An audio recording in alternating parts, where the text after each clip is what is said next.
everybody. Welcome back to Crime Weekly. I'm Stephanie Harlow. And I'm Derek Lavasser. We are back after our Thanksgiving break. Hopefully everybody had a great holiday. Ours was busy. Yes, I feel like I was saying on Crime Weekly News, I gained about 8 pounds, but it's fine. We ate a lot of food. Wearing my sweatshirt now, so I'm good to go. I feel like I'm still looking okay. We're not going to put on anything too tight-fitting here. Same. I have an oversized T-shirt on. Sweatpants. That's what I live in. That's it. So we are on part 5, which is our final part of the Dennis Rader BTK series. Yep. I'll kind of get you to where we are so far. So by the early 1990s, Dennis Rader was living a life that looked great from the outside. He was a father raising 2 teenagers, a trusted member of his church, a scout leader, and a compliance officer for the city. But behind that facade, he was still BTK, still fantasizing, still prowling, and still keeping trophies in his hidey holes scattered across the city. In 1991, Rader murdered his last known victim, 62-year-old Dolores Davis, and once again returned home to play the role of husband and father while police searched for answers. But after Dolores' murder, something shifted. For more than a decade, Rader managed to push the black hat into the background, or so he says, relying on his family, his work, and also his elaborate bondage rituals to keep his fantasies alive and at bay. Still, he never stopped watching. So by the early 2000s, DNA was transforming cold case investigations, and departments across the country were identifying long unknown killers. And when Rader saw that the Green River killer had finally been caught, he realized his own time might be running out. So he decided to wrap up all things BTK and go into retirement. But then, in January of 2004, 30 years after Rader killed the Otero family, remember, he's been doing this for 3 decades, which is an insane amount of time. So after 30 years, after he killed the Otero family, a newspaper article referred to BTK as a forgotten killer. I don't know if they did this intentionally. I think they probably didn't do it intentionally, but this was an insult that Dennis Rader could not tolerate. So he made a decision he would remind the world that BTK was still out there. And that decision would set in motion a chain of events that finally would bring BTK out of the shadows. So his own ego.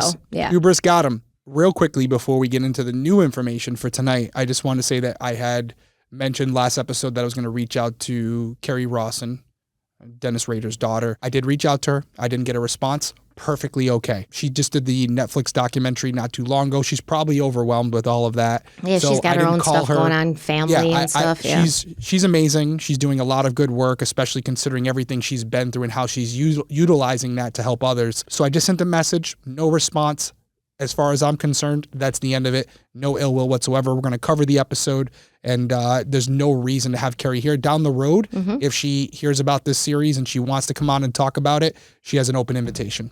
Absolutely. We love Carrie. Yeah, absolutely. So after the 30-year retrospective on the BTK murders ran in the Wichita Eagle, Dennis Rader became determined to remind the world of his depravity.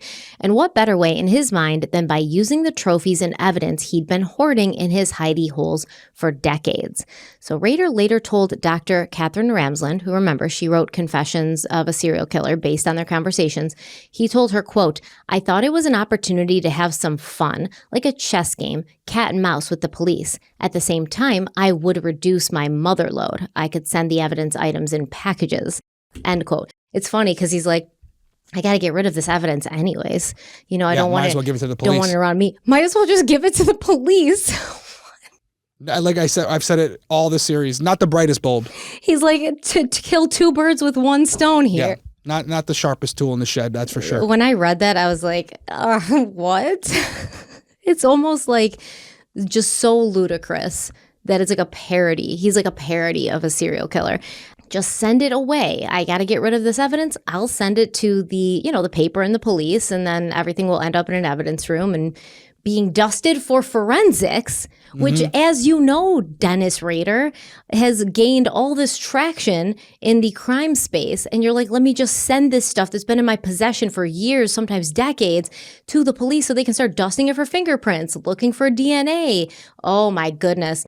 I just don't get it. So as he sorted through items he was willing to send, Rader also considered which victim he wanted to highlight. His goal was to stir up the pot, so to speak. So he decided that sending evidence from a murder police didn't associate with BTK was the perfect move.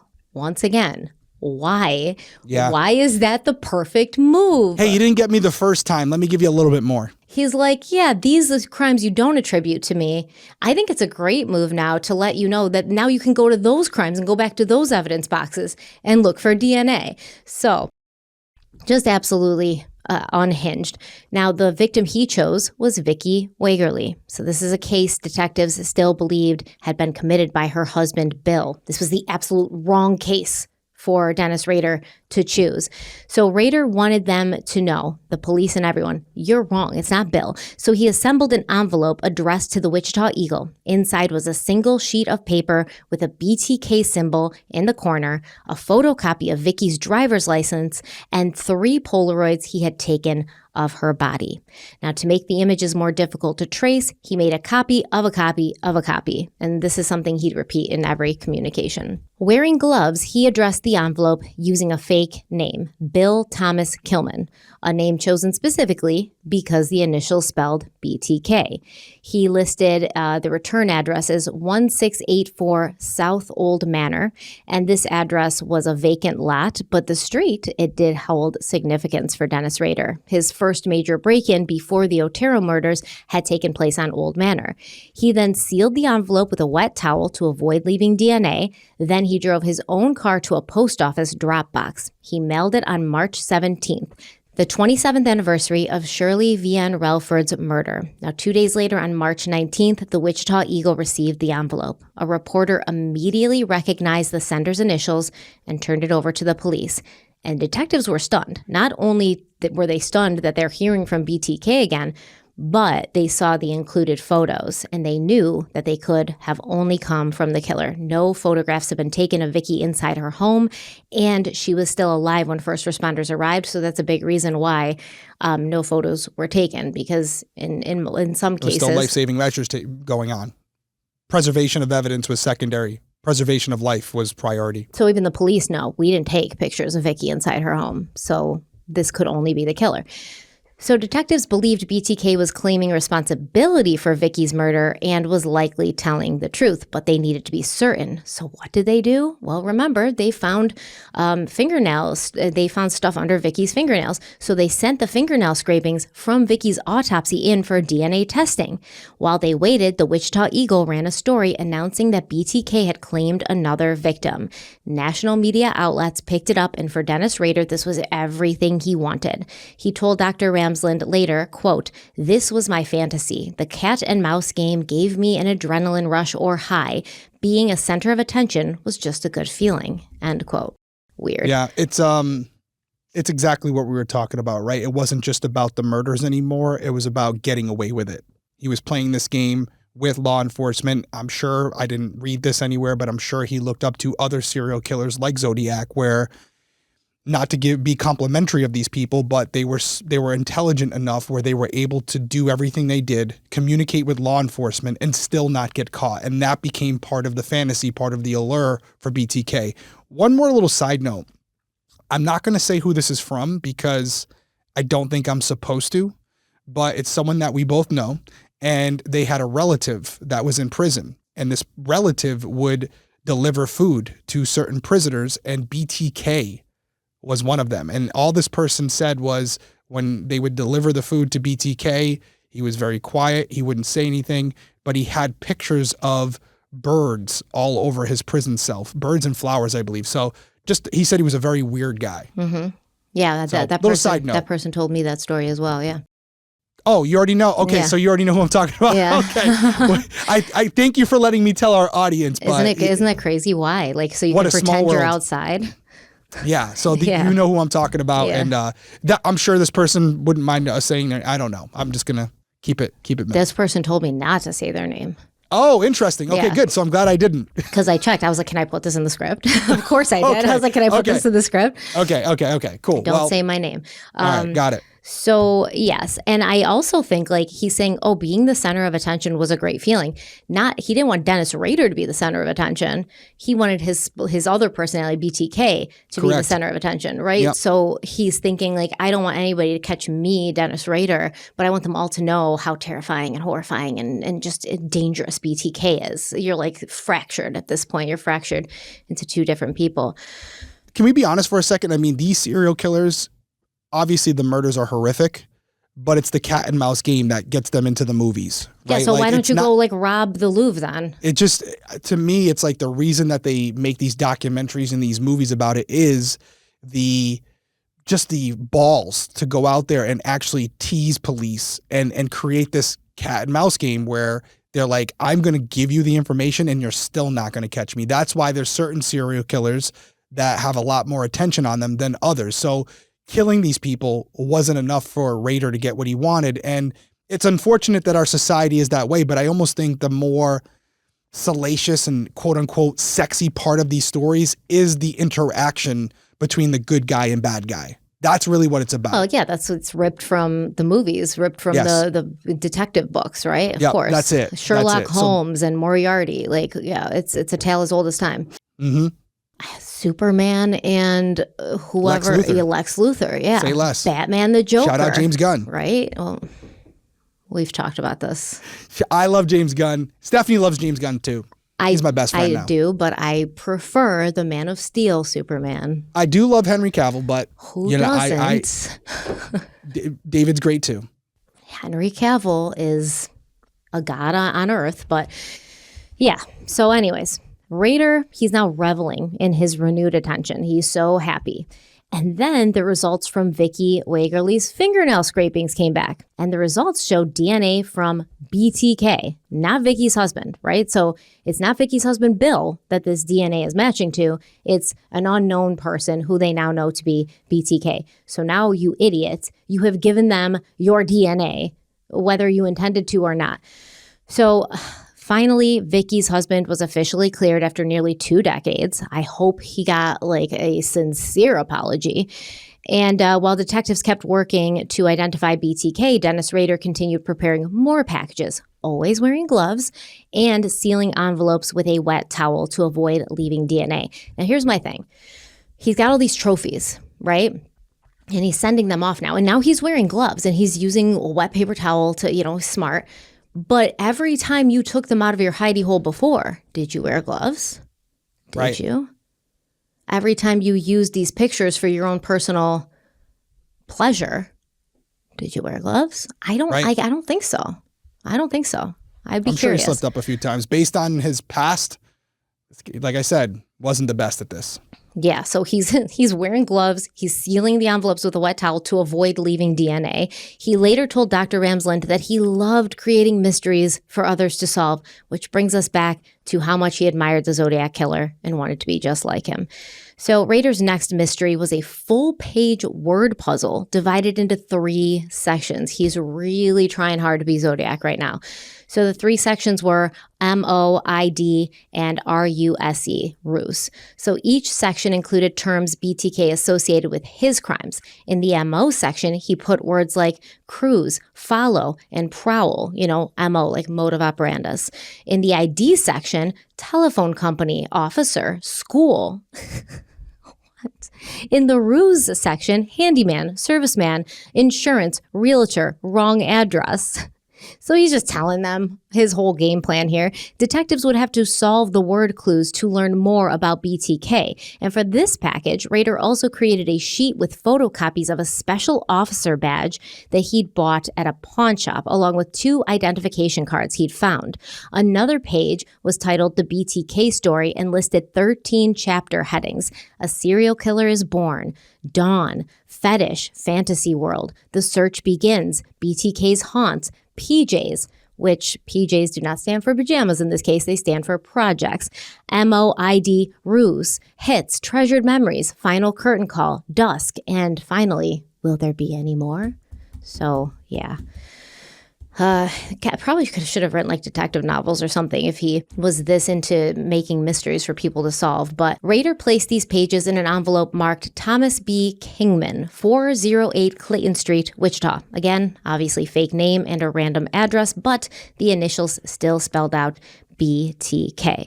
So he mailed the envelope to KAKE TV, and on May 4th, it was delivered and once again immediately turned over to the police.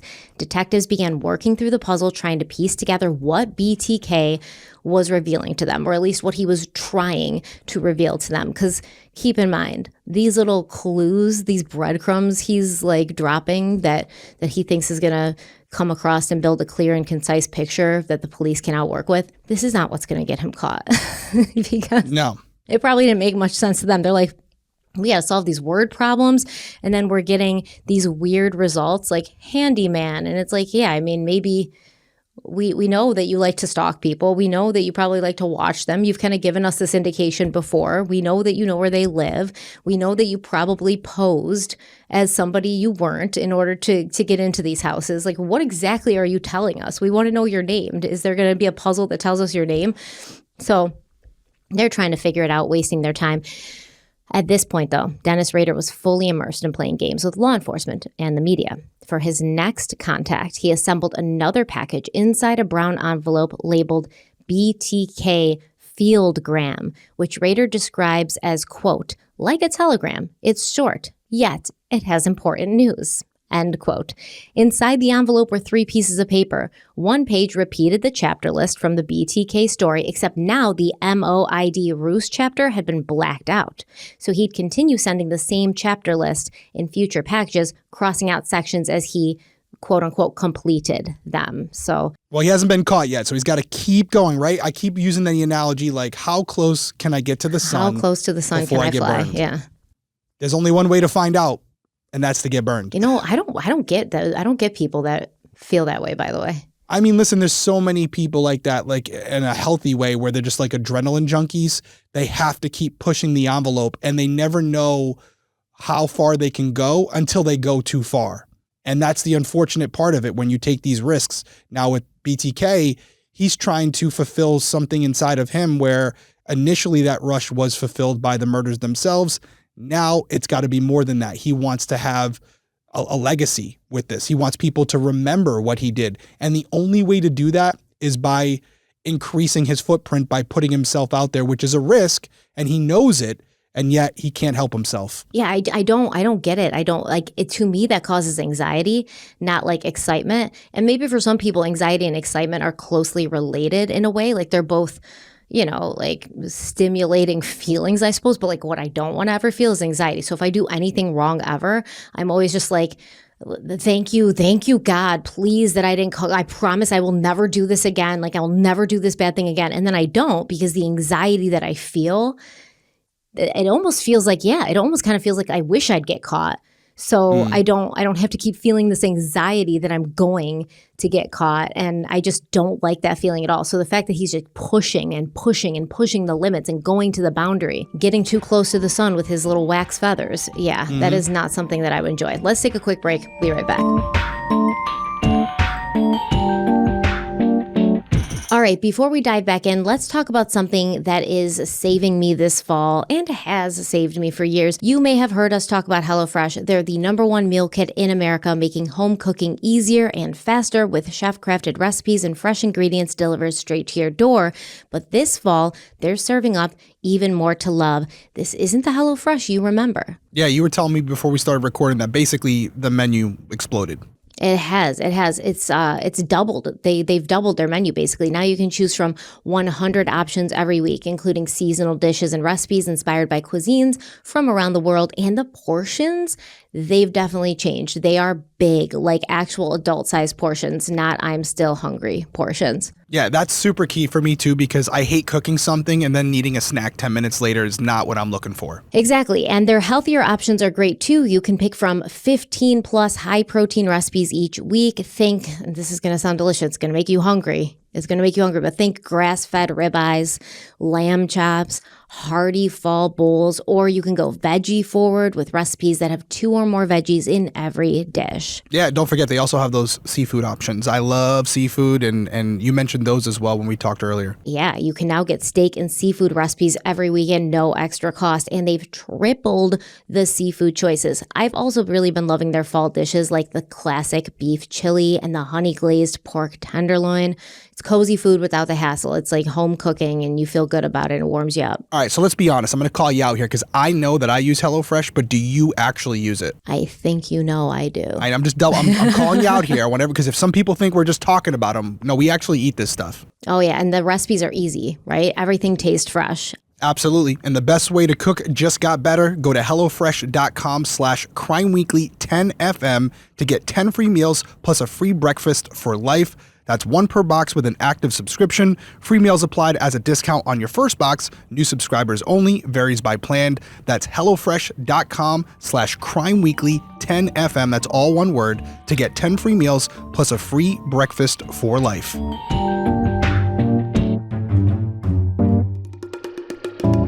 Okay, we're back. So Dennis Rader is now calling his communications with law enforcement and the media fieldgrams. And he actually borrowed this term from his background in the Air Force and, his obsession with order, hierarchy, procedure, because in his mind, remember, he's viewing himself as a kind of like commander carrying out operations or the projects, like he called them.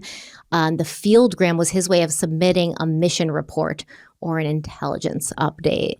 So he's sending what he calls fieldgrams, and this fieldgram we already talked about had 3 sheets of paper. We already talked about the first sheet of paper, which was just the chapter list from the BTK story. The other 2 pages were titled C1, Death on a Cold January Morning, with C1 standing for Chapter 1. The document, dated February 3rd, 1974, and signed in type, not handwriting, BTK, described the Otero murders in graphic detail. One page also included a drawing of a nude girl, bound, gagged, and hanging from a rope. Next to it was a caption that read, quote, "The sexual thrill is my bill," end quote, along with a BTK symbol. Now, Rader put the pages in the brown envelope, then sealed that envelope inside a clear plastic bag. On June 12th, he duct taped the bag to a stop sign pole at the southeast corner of 1st and Kansas. The very next day, June 13th, a man found the package taped to the stop sign and notified police. As detectives processed the materials, Rader was already working on his next package. It was supposed to include more information on the BTK story. However, just after July 4th, he read about the death of 19-year-old Jake Allen, and he decided he wanted to write about Jake instead of himself. So this is very odd. Jake, he was a young man. He'd been found dead, run over by a train 35 miles south of Wichita. So evidence at the scene told investigators that prior to being hit by the train, Jake had been bound with baling wire on the tracks. And investigators believed he had either been mixed up in something dangerous and was murdered, or he had taken his own life in this very odd manner. Either way, Rader was intrigued by the train element, and he decided to, once again, stir the pot by falsely claiming responsibility for Jake's death. So he created a 5-page document about Jake. The first page read, BTK Flashgram. The next 2 pages were a story titled Jakey, describing how BTK supposedly met Jake and killed him. On the second page of that story, Rader added a BTK symbol and wrote CC BTK files along with a threat that he had already selected another victim. He ended the story with a promise of more information to come, writing, quote, "Now back to chapter 2. May not make the July deadline. Be patient," end quote. So yeah, there's really no rhyme or reason to anything this dude does, because he's like, all right, I've got a plan. I'm going to go through every chapter of the BTK story. And then he hears about this poor 19-year-old kid who got hit by a train and died. And he's like, hold on, wait a second. Let me pause my other plan and go to this plan where I'm going to pretend I had something to do with this kid's death, even though I didn't. Ha ha. What? That's the only thing in this story. It's very childish, isn't it? It is, but that is the only thing in this whole chain of events over this 5-part series where you and I have talked about the possibility that there are more victims that BTK hasn't been connected to.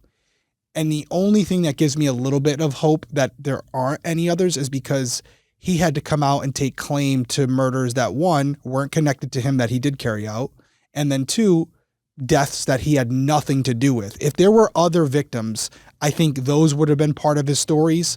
But the fact that he had to go and talk about Jake and take claim for what happened to him leads me to believe that maybe there are only the victims we know of. Because if there were others, I would like to think that he would have exposed those as well, because he was taking claim for murders that he clearly had gotten away with and yet felt the need to tie himself to them. Yeah, maybe you're right. I hope so. I mean, it would give some answers to some other cases, but the fact that he went to this extreme in both these instances when nobody thought he was involved with them, one he definitely wasn't involved with, makes me think that he had ran out of ammo. He didn't have any other stories to actually talk about, so he had to make things up. But he did. He still had other victims that were genuinely his that he hadn't revealed to the police. So you think there's a possibility that if there were other victims that he was tied to that we don't know about, the reason he didn't want to use those stories is because it could actually lead to his identity. At least that would have been his rationale at the time. So he felt like making up stories and building the legacy that way was more safe because he could build his legacy in his own mind and yet not give them anything that could actually connect him to those crimes. Is that what you're saying? Yeah, I mean, I don't see why, because he suggested, right? He's the one that has suggested, like, there's more victims. He said, there's things you'll never know. He said some projects are closed, others remain open. He said, I had several things on the drawing board that never got finished. He could mean victims that he was potentially stalking that he didn't get to, but that could be what we're talking about here. Yeah. But we do know he has other project files that have never been actually tied to any real person. I know Kerry thinks he's tied to more. I know Kerry believes that there are more victims out there. Pause the episode real quick for everybody watching, because I don't think we've posed this question to you guys. But what is the general consensus of everybody who's listening and watching this? Are you of the belief that the victims we know of are the ones that BTK is responsible for? Or do you think there are more victims? And if you do think there are more victims, how many are we talking? What do you think? Just a ballpark. Obviously, you don't know. But how many more victims do you think are out there that are tied to BTK? I'm curious to get the overall consensus of the community that watches this to say, nah, we think we got them all, or no, there's definitely more. I mean, so there's two different things here. He could have just suggested and alluded to the fact that there was more murders to like build up his ego and make his legacy. Like he's this big, scary, you don't even know half the stuff I've done kind of thing. But I also feel like he loves that cat and mouse game so much that if it was true and he did have these, multiple other victims out there, wouldn't he be calling the police there randomly every month to like give them codes and play games with them? And, don't you think that he would be doing that if there was genuinely other, but even if there wasn't genuinely other victims out there, he could still do that to police, I mean, listen, I think he was a dumbass, but I will say this.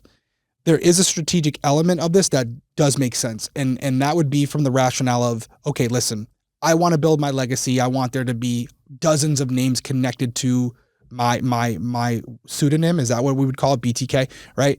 And here's how I do that. I'm going to tie myself to deaths that I had nothing to do with, which is going to obviously build my legacy, build the allure around me. And yet, if law enforcement decides to investigate these cases as if they're connected to me, one, they're not going to find anything.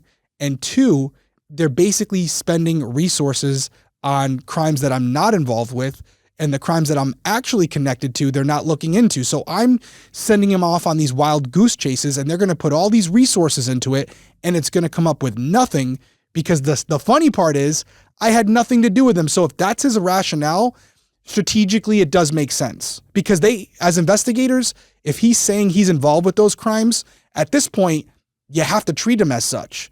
And unbeknownst to them, they're looking into something that is going to be fruitless.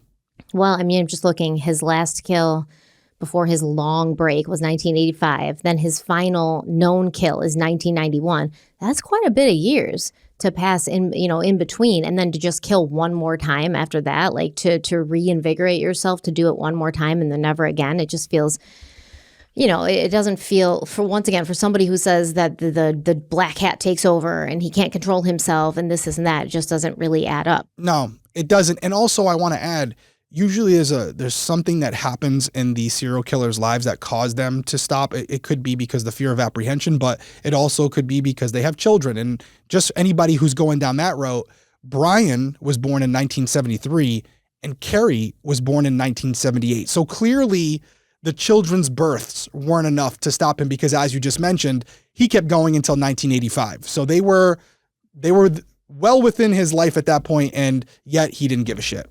Joseph D'Angelo, the Golden State Killer, I think he had like periods where, like cool down periods, they call them, where he didn't, kill. But I think that he kind of stopped, right? He stopped in 1986 because he was afraid Allegedly. of getting caught. That's what he says. And then he just didn't do it again. It wasn't like he stopped in 1986 and then in like 1999, he was like, I'm going to do it one more time. Right. And then stop again forever. Yeah, I don't know. It's a little weird, but if you asked me, like, you have to say whether or not you think he has other victims other than the ones we know about, I would say yes. Maybe not a lot, but yeah, there's definitely other people out there that we don't know about. I agree with you. I think there's probably at least a few more that maybe in those crimes, he did some things that he knows if he points them in that direction, it's going to link back to him, especially now. And so for those reasons, he's never claimed them. But again, to try to get into the mind of BTK is very difficult because nothing he does makes sense. So we've got him taking the credit for the death of Jake Allen, 19-year-old Jake Allen. He creates this 5-page document about Jake. He's, telling this story about how he meets him and kills him.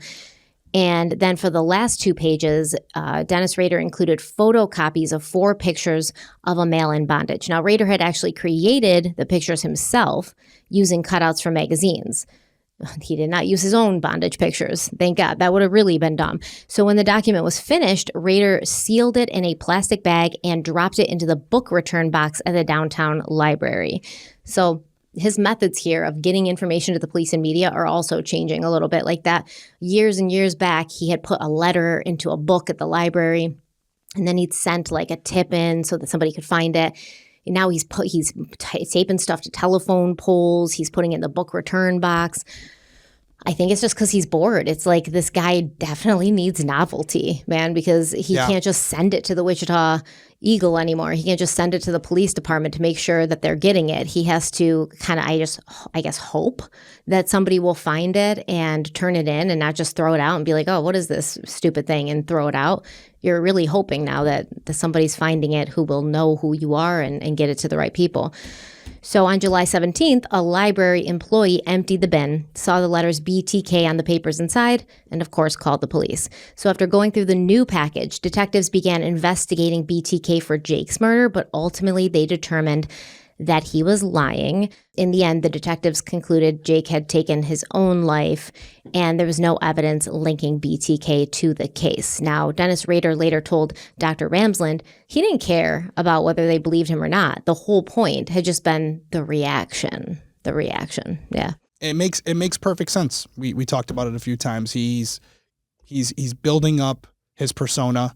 He's adding bodies to his count that he had nothing to do with, and it's all about just, again, building the legacy, building the name around BTK and making sure that people are talking about him, not only in local outlets, but national outlets. Now, I do kind of want to look into this Jake Allen case a little bit, because how do you tie yourself to railroad tracks with baling wire? So the detectives had, come to the conclusion that this was suicide he did to himself. How do you tie yourself to railroad tracks? I don't know how much I trust the Wichita Police Department right now, because they were thinking, Bill was responsible for his wife's murder the whole time, and they needed BTK to set them straight on that. So did they just say it was self-inflicted so they could kind of like close the book on it? Because how do you do that? I don't know. Well, I mean, you yourself said that he didn't take claim to it, so I think without knowing all the specifics, there's probably something to it here that we don't know. Maybe the way he was tied, maybe it was just his legs that were tied, where Jake had tied his legs to the track and then kind of laid back and, so he couldn't untie himself before the train went over him. That's the only thing I can think of. I don't know. Kind of morbid, but I kind of feel like maybe they were just like, we'll just say he did it to himself. Hey, listen, we have enough trouble chasing one killer. We don't need another killer here. Like you said, poor Bill, he was walking around in the court of public opinion. He was a murderer, so you never know. Listen, we're going to take a break. We'll be right back. We'll keep it going. One of the things we talk about all the time on this show is how every move we make leaves a trail, whether it's a text, a post, a location ping. Nothing ever really disappears, and that's not just true for the people we cover. It's true for all of us. Yeah, I don't think people realize how much of their info is actually just floating around out there. And after researching so many sensitive cases, it honestly hit us how exposed we really are online. Our addresses, phone numbers, even family connections, all just sitting on random websites, ready to be found by anyone with a browser. And that is unsettling, to say the least. And that's actually what made us start using Incogni, who is sponsoring today's episode. Incogni reaches out to the companies that collect and sell your data, those shady data brokers you've never even heard of, and tells them to delete your information. And the best part is they do all the work for you. So you get permission once and they handle the rest. It really is set it and forget it. Yeah, this was the part that surprised me, the dashboard showing which companies have removed my info, because there were names on that list that I didn't even recognize. I feel like all the names on the list I didn't even recognize Fair. Same.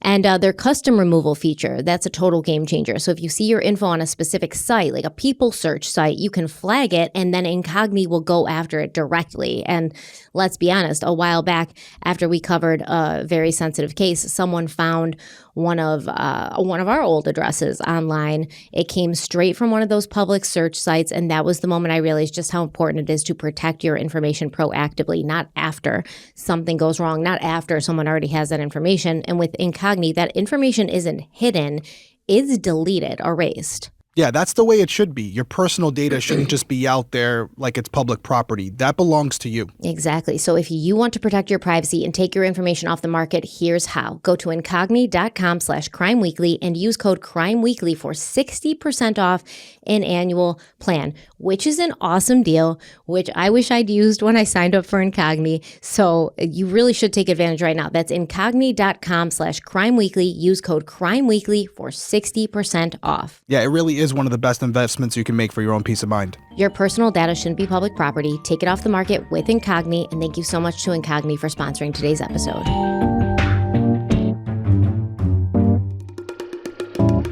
Okay, we're back. So for the next few months, Dennis Rader stayed quiet, focusing on his family and church life, and before the summer ended, his congregation at Christ Lutheran even elected him as vice president. I bet these people at the church, after it came out, they were like, what are we doing? What are we doing? We don't have any discernment, man. How about all the people that have been elected to positions like this that haven't been identified? That's what I'm saying. Trust me. I hope these people at the church never trusted another person ever again after this, because that's how I would feel. So by the fall, though, Dennis Rader was prowling again. He stalked a woman for weeks and planned to attack her on October 22nd. So he's planning more murders now, right? He arrived at her home that day with a hit kit, but other people were there, so he bailed on the plan. Later that day, he dropped off another package, this time at a UPS drop box. Now, the package was a plastic bag with an envelope labeled BTK Fieldgrams inside. In the envelope was an 8-page document including Chapter 2 of the BTK story titled Dawn, detailing BTK's childhood, adolescence, and early adulthood. And surprisingly, I mean, this isn't hard to believe knowing what we know about Dennis Rader, but many of the details were true, like about his weird relationship with his mother and grandmother, his Air Force service, his obsession with breaking into houses and stealing things. He's giving the profilers more information about his personality, his childhood, who he is. It's weird. But other details obviously were intentionally false, like a fictional sister and a fake birth year of 1939. So pages 5 and 6 outlined what Rader called the uno, dos, tres theory, a set of triangulated words and phrases. One line read, quote, "The BTK world works in threes and is based on the eternal triangle, end quote. He included examples like, quote, man, woman, sex, or psycho, serial killer, BTK, and BTK, victim, police. Page 7 listed the 13 chapters of the BTK story, and the final page was a montage of photocopied photographs of children with hand-drawn gags and ropes. I don't even know what he's doing here at this point. Based on the BTK world works in threes based on the eternal triangle. He's so smart and deep. So after Rader dropped this package off, a UPS employee discovered it while emptying the drop box and once again immediately notified police. As detectives reviewed that material, Rader was already preparing his next delivery. This time he escalated further. He took a Barbie doll, tied its hands behind its back to mimic what he had done to Nancy Fox, and attached Nancy's original driver's license to the doll's ankle. The original driver's license, not a photocopy of a photocopy of a photocopy, which he had been doing up until then. Her original driver's license. Yeah. And if you're on YouTube right now, we have the photo up where you can actually see the Barbie, you can see the ID, you can see the other items that were surrounding it. And if you're on audio, definitely pause, go to this timestamp, check it out, because it's pretty unnerving when you think about what it represents.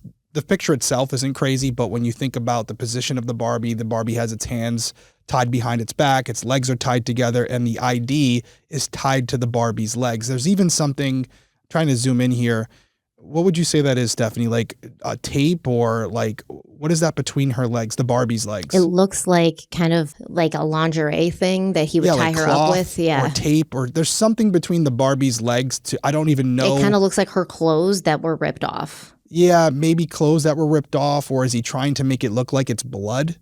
I don't know. I don't know what the rationale with that one was. No, I think it's like the bondage thing that he, it's probably, it looks kind of like a satin thing. Maybe it looks like underwear or something she was wearing that he ripped. Yeah. Either way, it's disturbing. Yep, definitely. You can go look at that photo. You can see that this was through the district attorney, the 18th Judicial District of Kansas at Wichita, who shared this photo.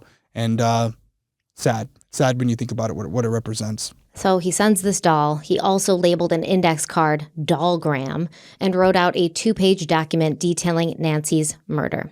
He sealed the items in a clear plastic bag, then placed that bag inside a white trash bag. Then on December 8th, Rader took the trash bag to the 9th and Minnesota area. He found a tree near the intersection. He wrapped the package around it. Then he went to a self-service gas station with a payphone and called his favorite Quick Trip. He told the clerk he had placed a bomb at 9th and Minnesota. The clerk immediately called the police. Officers searched the intersection for an explosive device. They found nothing, and they left.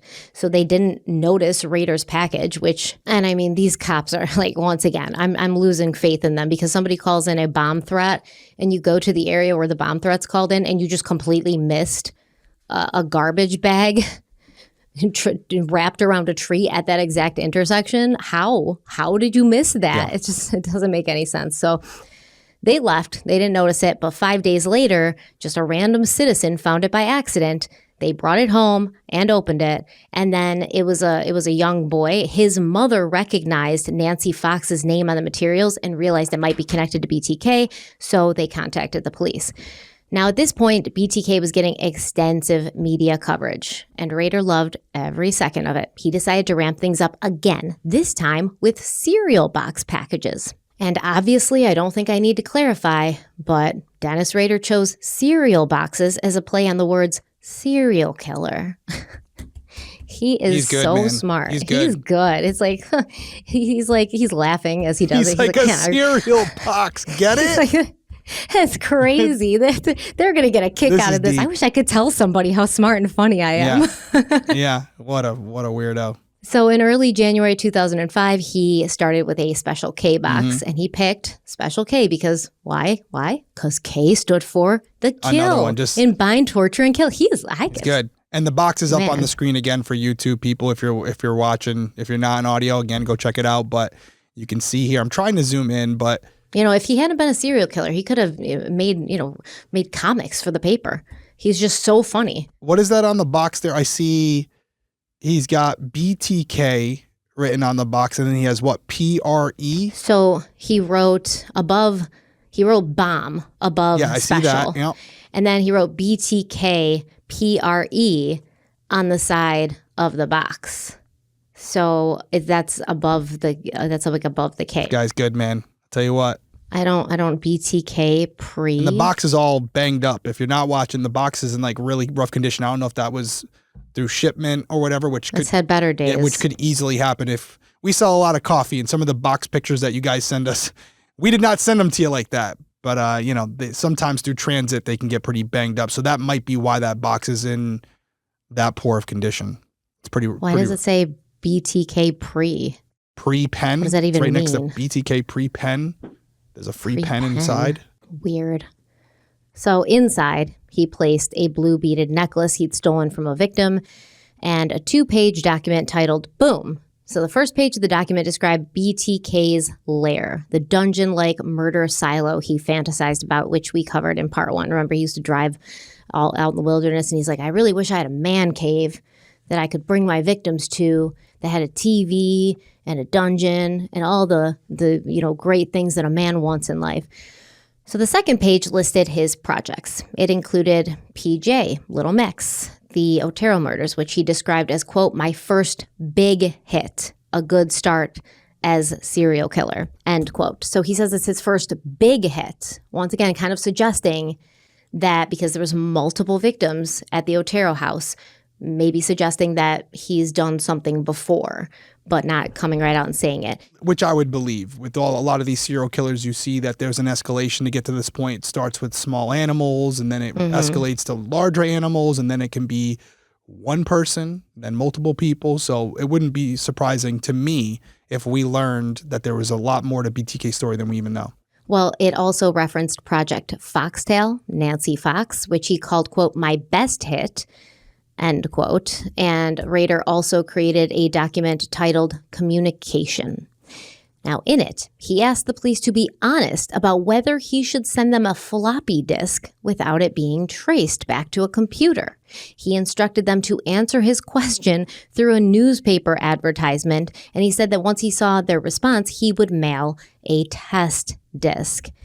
Now, this is very early in computer time, right? So not only is he an idiot, but also he just doesn't know enough about computers to know this is a very, very bad idea. It's a very bad. He's putting on, it's essentially like with each of these letters, he's almost putting on like a presentation. Maybe that's what presentation, BTK presentation, but he just abbreviated it. But he's putting on like a presentation for each murder where he's like, hey, I'm gonna spell it out for you, but in different ways. Some on a cereal box, some through a Barbie. Now he's escalating to a digital presentation. Mm-hmm. Yeah. What's funny, though, what's very funny is Rader later told Dr. Ramsland that the reason he wanted to switch to a floppy disk was because photocopying pages and dropping off elaborate packages was becoming stressful. It's a lot of work, Stephanie. Yeah, being a serial killer isn't easy. Yeah, you gotta walk daunting. up and. Yeah, you might get seen tying a garbage bag to a tree.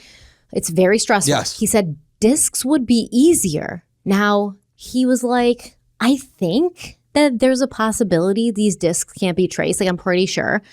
But I really wanted to ask the police to be positive because Dennis Rader trusted the police to tell him the truth about whether or not the floppy disk could be tracked. Yes, please send it to us in a digital form. And if you'd like to touch that floppy disk before sending it to us, that would be greatly appreciated. And please use your personal computer. That would be awesome. Thank you. BTK, there's absolutely no way we can track a floppy disk at all. We're dumb. We're dumb. That's why you've gotten away with this for so long. The best way to get away with it is just use your personal computer and you're good to go. Add your resume if you feel like it. That'd be amazing. And if you want to use a floppy disk that you write over, that'd be awesome as well. Yeah, make sure you write like BTK Chapter 6 on there. Like maybe you have pictures of your family or something and then think you deleted that and write over it with this note, and we won't be able to recover that either. That'd be awesome. Yeah, you should put all the bondage pictures you've taken of yourself on that floppy disk and then erase them because we can't retrieve them once you erase them. You got us. It's your perfect cat and mouse game. He said, I asked the police to be sure. I mean, listen, rocket scientist over here. He's good. I mean, I guess there wasn't Google at this point. if there was, he wouldn't have had to have gone on the word of the police who were trying to capture him. So on January 8th, Dennis Rader finished the Special K package. On impulse, he drove to a Home Depot and he placed the cereal box in the bed of a parked truck. And then he left. And then he watched the news and he read the papers, waiting for acknowledgement. But days passed and nothing was reported. So worried the box hadn't been found, which is the reason why you shouldn't just drop it off randomly, he created another package. This time he used a post-Toasties box. He chose it because of the T for torture. So he circled the T on the box, then wrote a B above it and a K under it. Below the K, he wrote Boxgram. Inside, he placed jewelry and a doll representing Josephine Otero. A rope wrapped around the doll's neck was attached to a PVC pipe. He also created a 2-page document describing the Otero murders yet again. And, the Josephine Otero murder has been the hardest for me to kind of cope with here. Understandably, and the fact that he's using this for his stupid cat and mouse games, that he's using her and kind of like making fun of her murder and putting it in like a stupid, a serial killer cereal box. It's really pissing me off.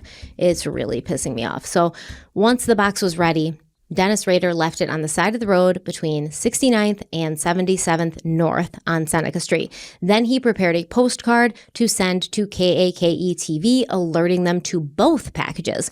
So the post-Toasties box that he made as like a backup, and then the unfound Special K box as well. He explained where the post-Toasties package had been left and wrote, quote, "Let me know somehow if you or Wichita PD received this." End quote. He also asked whether, quote, "you or PD received number 7 at Home Depot drop site 1805, end quote. And for the return address, he used the Otero home and the name S. Killet.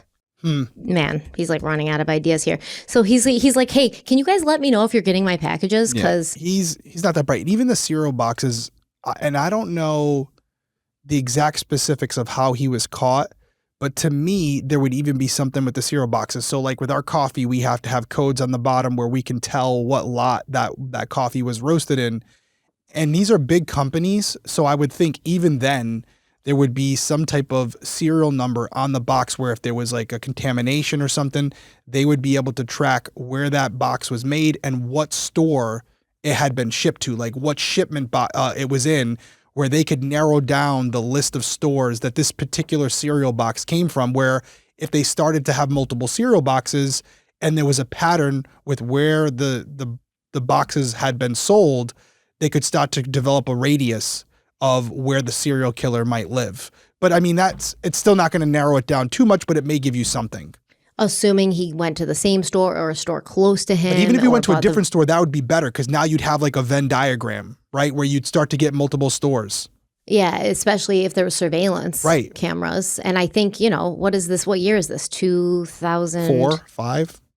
Yeah, there was probably surveillance videos at that point, right? Yeah, I mean, you would think that there would be something with the cereal boxes where if he purchased them, there'd be something creative that they could do. And maybe they did. And it just wasn't the main reason he was caught. But it's something when you're grasping at straws, you got everything. Everything's a piece of evidence. Everything on that box, not just what you can't see, like trace evidence, but the actual box itself. That has to be something that you turn into a positive as well, if you can.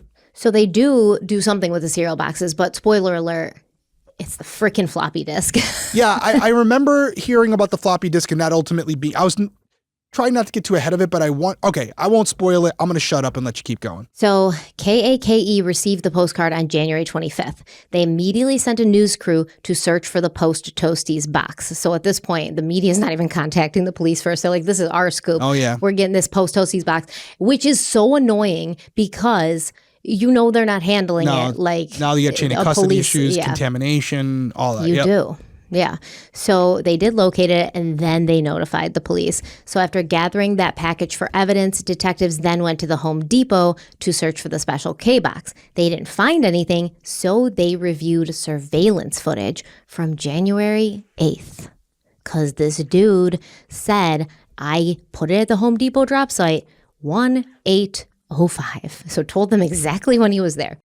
So they look at the surveillance footage. The footage showed a dark-colored SUV, possibly a Jeep Cherokee, pull up alongside a truck. An unidentified figure got out, placed something in the truck bed, and left. So now we got, for the first time ever, BTK on film. Now, the footage wasn't clear enough to identify the vehicle or the truck owner. This is still 2005. Yeah, it's like fairly new. So police posted a notice in the employee break room, and they asked if anyone had found a suspicious package. So an employee named Edgar came forward, and he said, yeah, he'd found a cereal box with writing in his truck bed about 2 weeks earlier, but he thought it was a prank, so he threw it away.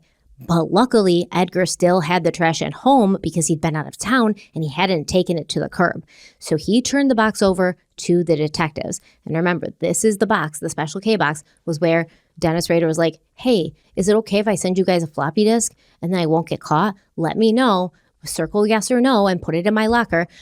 So the box is with the detectives now. They read the contents, and then the detectives placed an ad in the newspaper telling BTK floppy disks cannot be traced.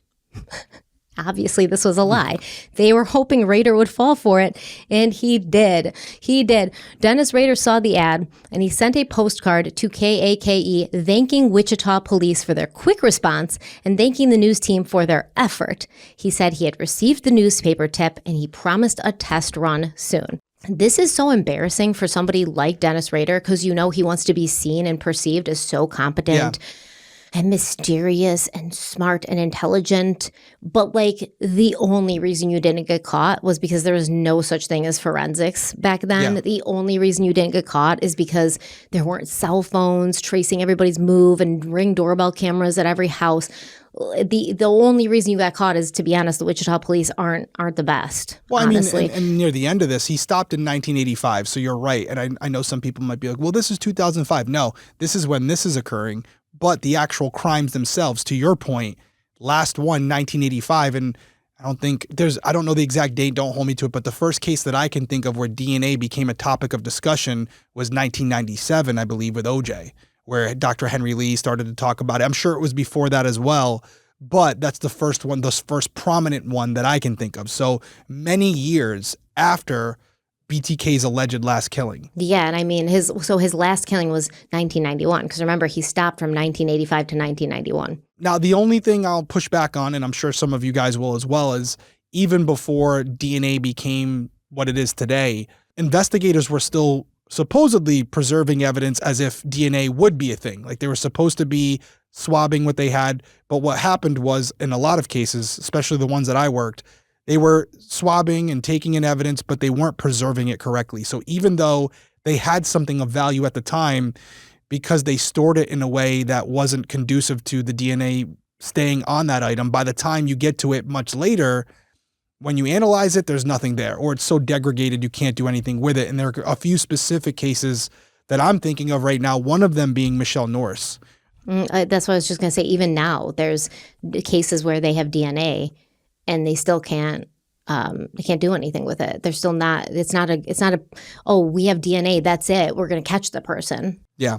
What about the college student too? I keep forgetting her name, but we covered her early on. Remember that they thought it was her roommate at some point. And then there was DNA, and they used the DNA to make like a picture of what they think the person would look like. Faith Hedgepeth.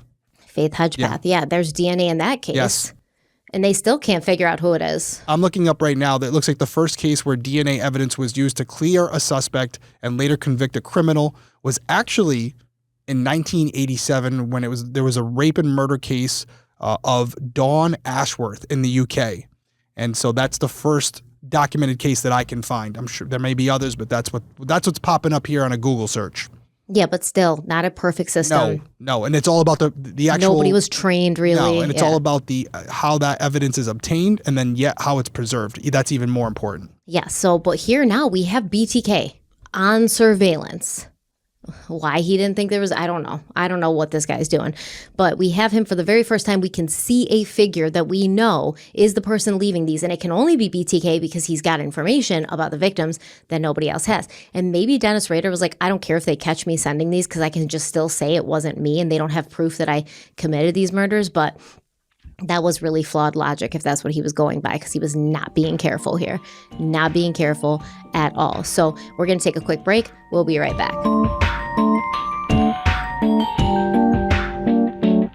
Now that we're officially in December, I am fully in my stay inside and get cozy era. And honestly, my Helix mattress is one of the main reasons I look forward to bedtime. I've had mine for a while now, over 5 years.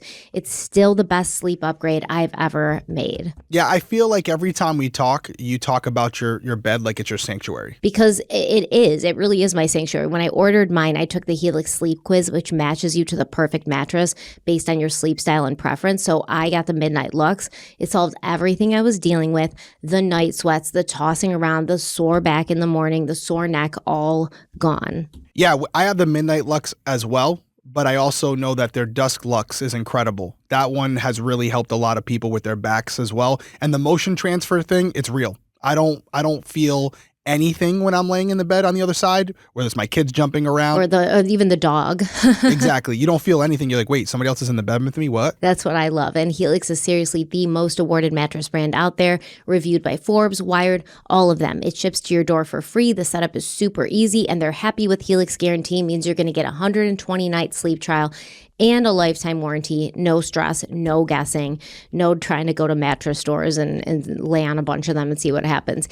And December is the time when everyone's getting sick, stressed, overworked. Sleep matters more than ever. Upgrading your mattress right now is the best gift you can give yourself or someone you love. Yeah, and their sale this week is one of their best of the year. So go to helixsleep.com/crimeweekly for 27% off site-wide, exclusive for our listeners and viewers of Crime Weekly. That's helixsleep.com/crimeweekly for 27% off site-wide. And make sure you enter Crime Weekly in the post-purchase survey so that they know we sent you. This is site-wide, so get their pillows too. Can't beat it. The pillows are really, really good. So get the mattress, get a couple pillows too. I say 4 because people are going to try to steal them from you. If there's ever a time to upgrade your sleep, it's right now. Check out Helix Sleep. Thank you so much, Helix.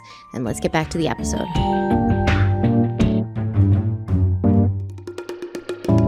Okay, so now BTK, Dennis Rader, he's like, all right, I believe you guys that you say floppy disk can't be traced. I'm going to send a test one soon. While the detectives waited to hear back from BTK, they decided to work on a new profile in hopes of figuring out a suspect pool. Because remember, Dennis Rader sending them all this information about his childhood.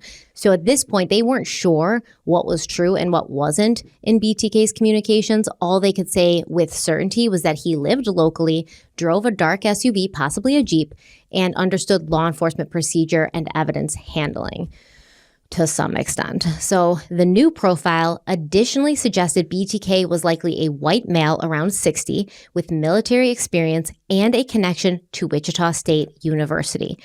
And, this is all true, but none of this narrowed the field in any meaningful way, so police continue trying to piece things together. Meanwhile, Dennis Rader began preparing what he called his test run for the floppy disk. He used the computer at Christ Lutheran Church, where he was now serving as president of the congregation. He saved a file on the disk that read, quote, "This is a test. See 3x5 card for details on communication with me in the newspaper," end quote. He then prepared 3 index cards. One contained directions for future communication. Another was a photocopied image from the 1989 crime novel Rules of Prey. The third was titled Communication 11 and listed several of BTK's previous contacts with police. At this point, this dude's bored. He needs a hobby. He's got nothing going on.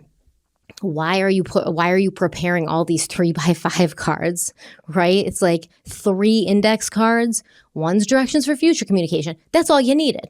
Now you got a photocopy of some random crime novel, and then you want to list your previous communication with the police. You're bored.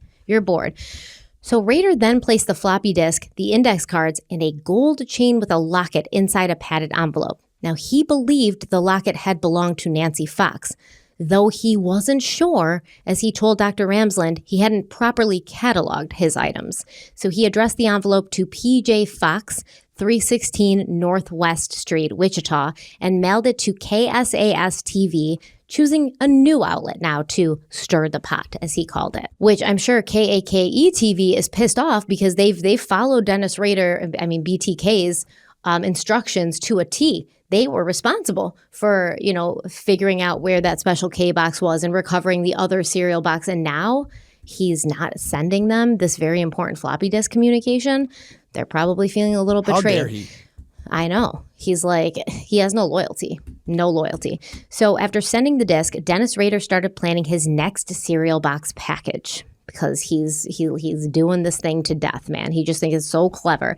Now, this time he used a Raisin brand box to complete a trio of cereal boxes representing all three initials in BTK. He planned to include a doll reenacting Shirley Vianne Relford's murder, and he intended to rig the box so it would appear to contain a bomb, but he never got the chance to deliver it.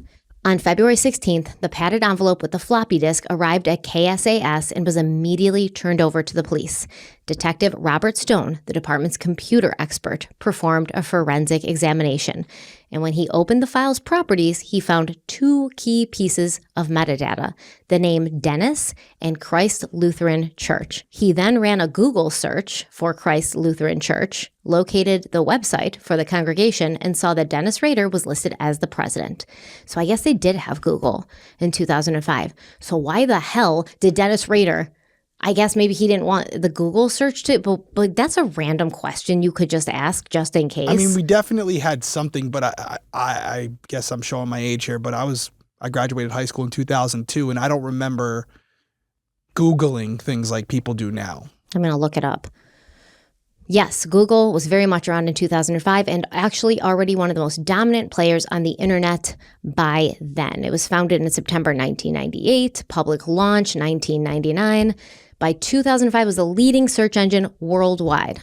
So why didn't he Google it? Why didn't he Google, can a floppy disk be tracked by police? Because that's a lot easier to explain a weird Google search than to actually send the floppy disk to the police on their word that they can't track it and get caught that way.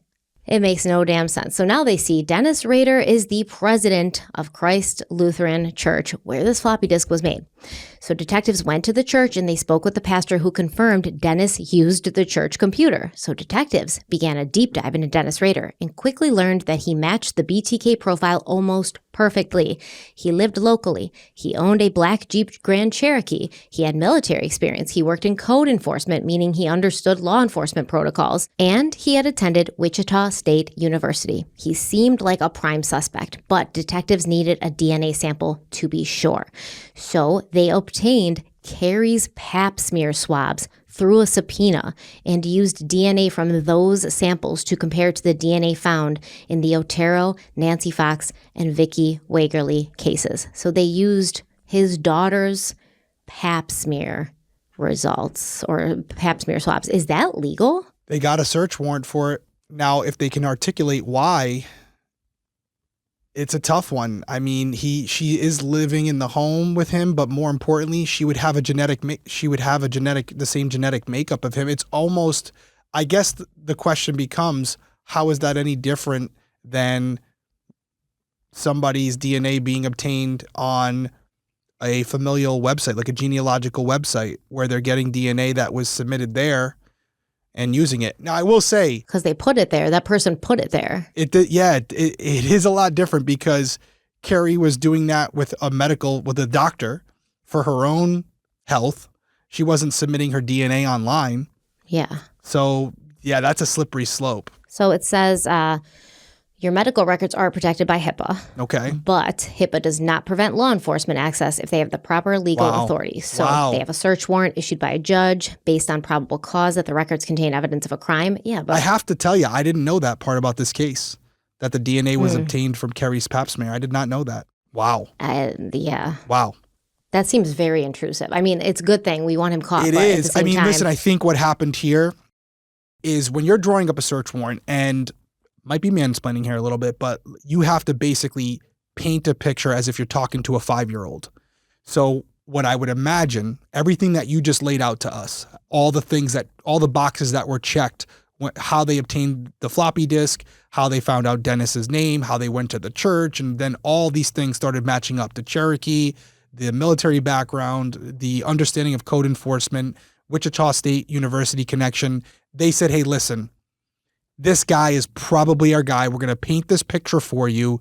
We believe, based on DNA we have from these cases, if we find a family member's DNA of this guy, we can probably solve this case and stop this guy from ever killing again. And a judge in that particular case said, you know what? Approved. Now, you could have brought that to 10 judges, and 9 of them might have said no. Can you do that? If you bring a warrant to one judge and they say no, can you just bring it to another judge till you get one that says yes? You cannot, but I will tell you a little inside baseball that not a lot of people know. One thing that I would do, and I don't even know if I've ever told you this, but one thing that I would do as a narcotics detective is there were like 4 or 5 judges that were in the offices in the morning. And this is how detailed I got with it. I would look for specific judges who I knew I had done a lot of search warrants with, who trusted me, because they always get what's called a return of service. So basically what happens with that is when a judge signs off on a search warrant, you have to bring in a return of service so they see the results of said search warrant. What was seized from that search warrant. So they can see your history of, I signed off on the search warrant, they got drugs. So I started to build relationships with certain judges, and things that I would find is you always wanted to get a judge before they went on the bench in the morning and got aggravated, or you wanted to get them after lunch where it's near the end of the day, they've put some food in their bellies, they're not as disgruntled. And I would look at the schedules of certain judges because I knew the judges that I had worked with before and that I had a trust factor with and that were more likely to sign off on it opposed to asking for more details. So if I had to guess without knowing anything about this case, these detectives made sure they got a more lenient judge who was more likely to sign off on this. That is fair game. Yeah. I mean, did you? But man, even sitting here right now, I know we want to get the bad guy, but the way they got it here, that would be a question I'd love to ask Carrie about. I thought I just saw something yesterday because I have like Google alerts and stuff. And I thought I just saw something that there's new legislation being suggested that these judges shouldn't have judicial immunity anymore when they like let violent offenders out and then that violent offender goes on to like murder somebody else. Yeah, I mean, remember we've talked about this before, how that would be, there needs to be some sort of like, I'm on the line. If I let this dangerous person out and they offend again, I think it was just, I live in Rochester, but in Buffalo, there was a guy who had murdered a woman and he was given 20 years in prison. And they let him out after 20 years. I think even less than. I think he got like time off for good behavior. And then immediately he like carjacked somebody and murdered them again immediately.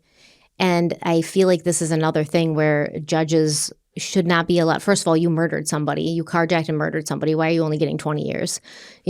Some culpability. Well, to kind of bring this back to what we're talking about right now with this DNA stuff, I actually did an interview with Bob Motter from Defense Diaries. And he went the other end of the spectrum because he's a defense attorney. He was essentially saying that even in today's times, when law enforcement wants to use like permitted websites, like DNA databases, there should be a search warrant that needs to be signed off on to even do that. Like you can't just go on there and do a blanket search. Yeah, you used to be able to. Well, you technically still can now. I think they did that in Golden State Killer case and they got some shit Well, for it. They did it under false pretenses, right? Yeah, they did like pretending they weren't the police. Correct. And so there are still sites that you can just go on there and upload DNA and see if anybody matches it. But what he was arguing is in the future, this isn't the case right now, a detective shouldn't just be able to upload DNA to see if there's a match. They should have someone in mind that they're trying to see if it matches that person. There's more specificity there. Now, I told him on his recording. Yeah, but then you could just say, oh, I have this guy in mind. Yeah, and if it comes out. And then you happen to get the other guy and you're like, well, I didn't have him in mind, but. Well, obviously, spoiler alert, and Bob knows this, I don't necessarily agree with him. And I love the way it is right now because it allows us more tools to find the bad guy. But to kind of bring it back to this, if you were to take this exact scenario in 2025, I don't know if it would fly. So it still kind of would, and that's why there's so many gray areas and it's so different and it's not like equally or evenly enforced. But I do know that so at that time, Carrie was she was attending college at the University of Wichita. And so the investigators were like, okay, we know Dennis Rader has a daughter who attends a Canvas University, and we assume she has medical records on file. So the police obtained the warrant and the subpoena and the court order to access her records at the Student Health Center. And Carrie herself later said, I would have given them voluntarily, but it would have tipped Dennis She didn't know off. what happened. I would have given them these samples or whatever they need, my blood, my DNA voluntarily. But I still feel like this is a little bit of like, Can't disagree. She doesn't like that it happened. Can't disagree. She had no idea that was happening, and she said she would have willingly give it. She described it as an intrusion into her medical privacy and a violation, and I agree. I kind of feel weird about it. I don't disagree with her either, because I do think there's a difference between something like this and something like Brian Koberger, where they got his DNA through his father through abandoned property and trash. And we've seen that where people wait outside the houses, wait for them to throw out a pop can or something. Very different. And if Dennis Rader was in the military, wouldn't they have a sample of his blood on file? Why can't you just go get that? I don't know. I will say, although I'm in agreement with you as far as, and also Carrie, just to add a little bit to it, the only thing I will say, kudos to detectives to, again, thinking outside the box. Don't love the approach, even as an investigator myself, but these are the types of processes where you're like, wow, they got the guy because of this. And it was something that probably hadn't been done before. If had been, not often. Yeah, it's one of those like, oh, it's a means to an end. Yeah, that's how they're justifying it for sure. But wow, did not know that. Yeah. So obviously the results from Carrie's pap smear showed that the DNA from the murders, the Otero murders, the Nancy Fox, Vicky Wakerly cases, that was, quote, consistent with the profile of a common unknown male individual, end quote, and that Carrie could not be excluded from being the biological child of that male. So at this point, obviously, detectives are confident Dennis Rader was their guy. Surveillance was set up while warrants were prepared for his home, work, office, and church. Detectives tracked his routine and developed a plan to arrest him during his lunch break on February 25th. At 12:15 p.m. that day, officers initiated a traffic stop. A team moved in immediately and Rader was taken into custody without resistance. He later told Dr. Ramsland, quote, "It was too late for me to react. I was trapped." End quote. He would later claim that if he'd had time, he would have shot his way out and escaped. Of course. Okay. You probably would have asked the police, though, like, if I shoot you, am I going to get in trouble for that? I need your assurances that it won't make things worse for me. And the police would be like, no, that's fine. No, if you do anything like that, you're going to be fine. And he's like, all right, because you just sent them a floppy disk. That's what you should have been feeling when you got arrested. The stupidity of you asking the police for permission to send them a floppy disk and asking for their assurances that they couldn't track it. Just insane. So there's a lot going on here. We are going to take our last break, and then we'll be right back. This episode is brought to you by IQBAR, our exclusive snack and hydration sponsor. IQBAR is the better-for-you, plant protein-based snack made with brain-boosting nutrients to refuel, nourish, and satisfy hunger without the sugar crash. Yeah, for me, I always have their bars and their hydration sticks right in my bag with me, and I believe you're the same way. Right now, I'm sick. I have a cold, something. Everybody's got something going around. And the hydration mixes have so many like vitamins and stuff in them. I'm drinking them every day. They genuinely do make my day easier. I love grabbing an IQ bar when I need something quick, clean, and actually filling.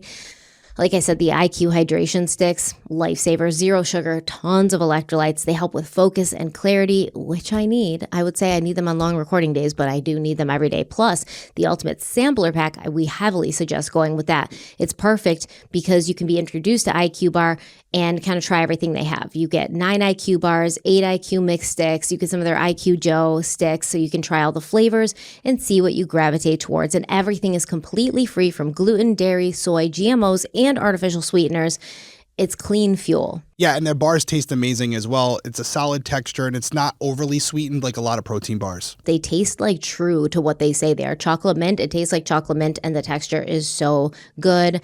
I love it. And they're packed with things that support both your body and brain. So like magnesium, lion's mane, adaptogens. My go-to flavors right now, if you couldn't guess, are the mint chocolate chip bar and the IQ mix, blueberry pomegranate, unbeatable. So refreshing. Helps with hydration, gives me that little mental boost without caffeine. Yeah, and I'm going to hit you with a flavor that I don't think you've had yet. I'm going to show it up on the screen right here, and then I'll say it. Gingerbread. Gingerbread, I just got it. Oh, I hate you. They're good. They're really good. They're so good. I'm not usually a big gingerbread guy, but these are awesome. They taste like a cookie, man. Yeah, they're good. And with over 20,000 five-star reviews, more people than ever are using IQ bars and hydration mixes to fuel their day. The Ultimate Sampler Pack includes all of everything IQ Bar has, so you can try everything. Hit them with the offer, Derek. Right now, IQ Bar is offering our special podcast listeners and viewers 20% off all IQ Bar products, including their sampler pack, plus free shipping. To get your 20% off, just text weekly to 64,000. Again, text weekly to 64,000. That's weekly to 64,000. Message and data rates may apply. See terms for details. So we talk about some heavy topics on this show: trauma, tough life moments, the kind of things that stick with you long after you close the case file. And something I've learned both personally and through people close to me is just how important it is to have real mental health support. But actually finding that support, that's usually the hard part. It can take weeks, sometimes months, to find someone who's available, affordable, and actually accepts your insurance. And that's why I'm really glad we get to tell you about Rula, spelled R-U-L-A, because they're doing something genuinely impactful. Rula is a healthcare company that makes high-quality mental health care easier, more accessible, and actually affordable. Yeah, and this is the time of year where people need support more than ever. You got the holidays, just normal stress, family stuff, and everything starts to pile up. Yeah, and people can feel really lonely and kind of isolated around the holidays too. I've seen people in my life really benefit from therapy, but I've also watched them struggle to get it. Long wait lists, expensive out-of-pocket costs, or providers who don't take their insurance, but Rula helps fix that. Because with Rula, you start by answering a few questions about what you're looking for, what matters to you, and they match you with a list of licensed in-network providers based on your needs. You can schedule your session as soon as the next day, and the affordability is a huge deal because Rula takes most major insurance plans, and the average copay is only about $15 per session, sometimes even less depending on your coverage. For a lot of people, that makes therapy go from impossible to actually doable. Yeah, and what I really like about Rula is that they stay with you throughout your mental health journey. They help you schedule appointments, stay on track, and make sure the care you're getting is high quality. Every provider is vetted carefully, and they monitor progress to help you reach your therapy goals. And if you need additional mental health support, Rula also offers help with medication management through experienced professionals. That's really important. And if you've been thinking about therapy, or if you've been putting it off because it felt overwhelming or too expensive, this is a really great place to start. Thousands of people have already trusted Rula to support them, so you can head on over to rula.com/crimeweekly to get started today. After you sign up, they'll ask where you heard about them. Please support our show and tell them that we sent you. Once again, go to Rula, RULA.com/crimeweekly and take the first step towards better mental health today. You deserve quality care from someone who cares.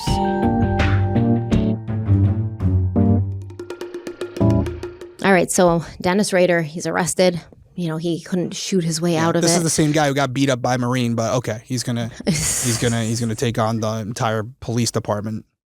This is the same guy who's probably wearing lingerie under his clothes. Yeah. But if Marine had an equal shot with him, he would have lost that battle too. But yeah, he's gonna take on law enforcement. Good luck with that, buddy. He's going to shoot his way out of there. The dude watches too many movies.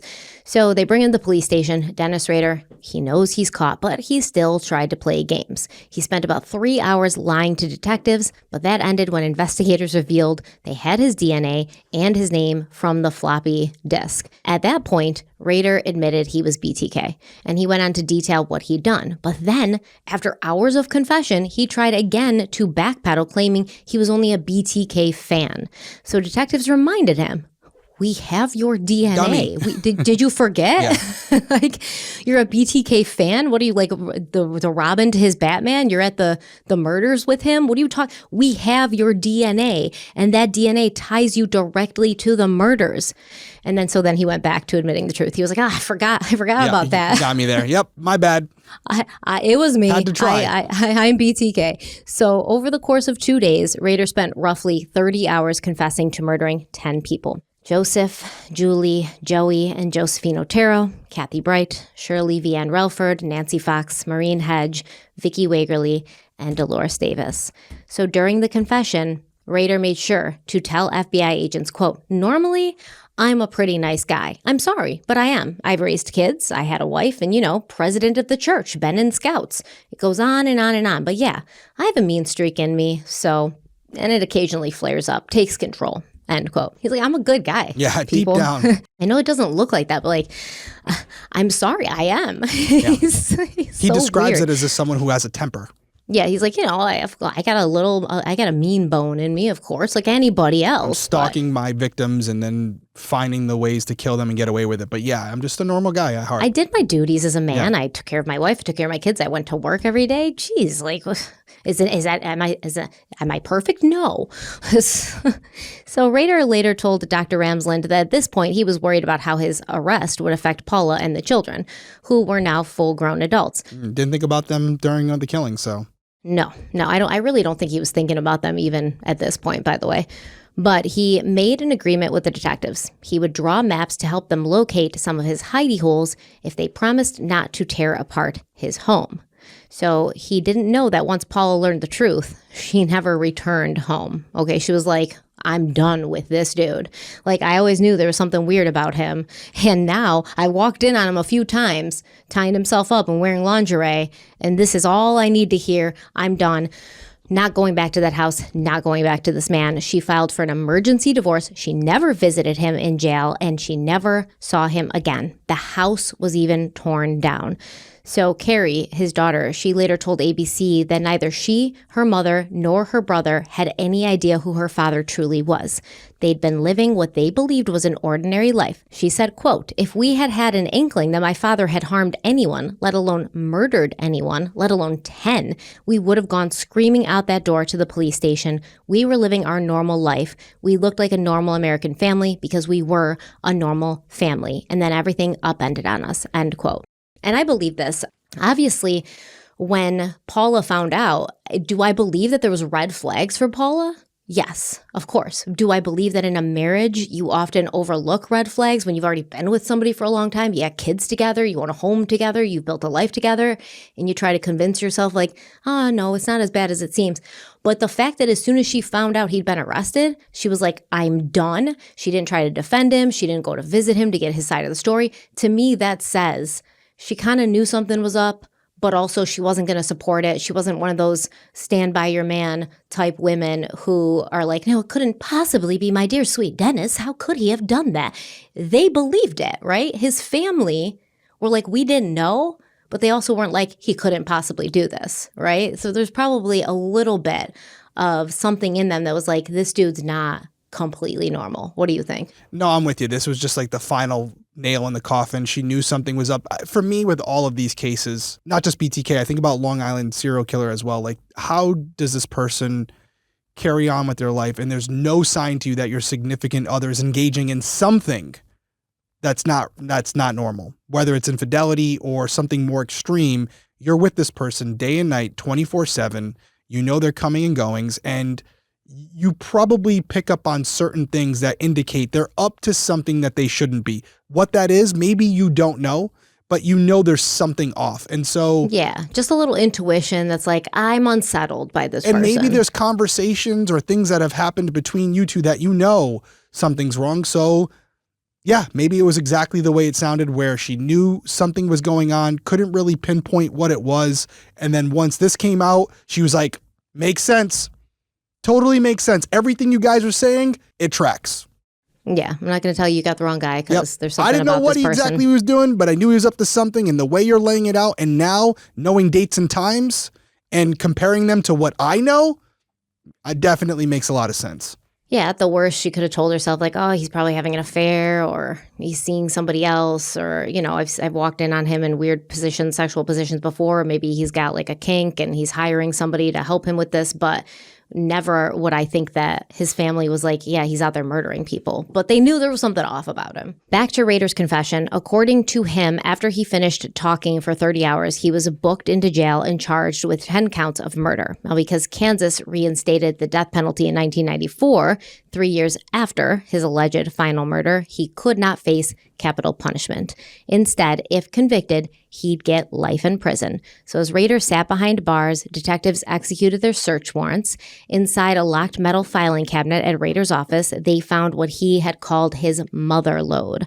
There were 7 3-ring binders and 25 hanging files filled with writings, drawings, 3x5 index cards, books, floppy disks, and envelopes documenting every detail of the murders. Which, yeah, why wouldn't you keep that at your office at work?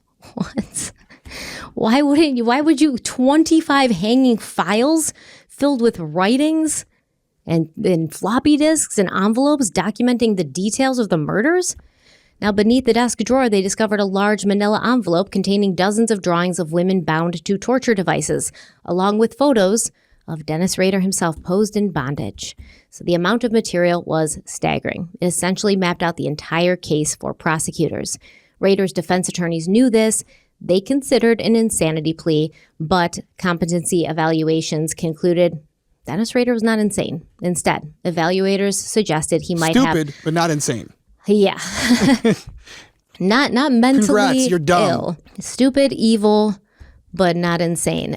So evaluators suggested that Dennis Rader might have hypergraphia, an intense compulsion to write or draw, possibly tied to developmental or learning issues. This is funny. Like, no, he's a murderer who wanted to remember his kills, so he wrote them down. They're like, yeah, he's a murderer, but he also might just have this compulsion to write things down and draw them. Yeah, so he can remember them. So he was also assessed as having narcissistic personality disorder and obsessive compulsive personality disorder. Dr. Ramsland wrote, quote, during the evaluation, Rader demonstrated a lack of empathy for his victims, as well as a sense of grandiosity. He showed a strong need for admiration and attention and was preoccupied with fantasies of power. He thought only people with a high status could understand him because he considered himself unique. He showed a strong sense of entitlement in his comments, especially to special attention and treatment. His life history showed exploitation of others for his advantage to gratify his own needs. He was preoccupied with maintaining routine and structure, which gave him a sense of control. He demonstrated an attunement to patterns and was preoccupied with lists, rules, and order. End quote. Now, Dr. Ramsland noted that although Dennis Rader had never been formally diagnosed with psychopathy using standardized instruments, someone on the evaluation team had written a cryptic note on the back of his competency report, hinting that psychopathy was a possibility. So I wonder who on the evaluation team wrote a cryptic note on the back of Dennis Rader's competency report being like, this dude could be a psychopath. Yeah. Like, first of all, I mean, killing 10 people and then writing letters to the police. I don't think we need to do an evaluation. Yeah, honestly. In cases like this, it's like, do we even need an actual formal diagnosis of psychopathy when he's killed 10 people and took pictures of himself in bondage and then sent a floppy disk to the police when they told him it couldn't be tracked?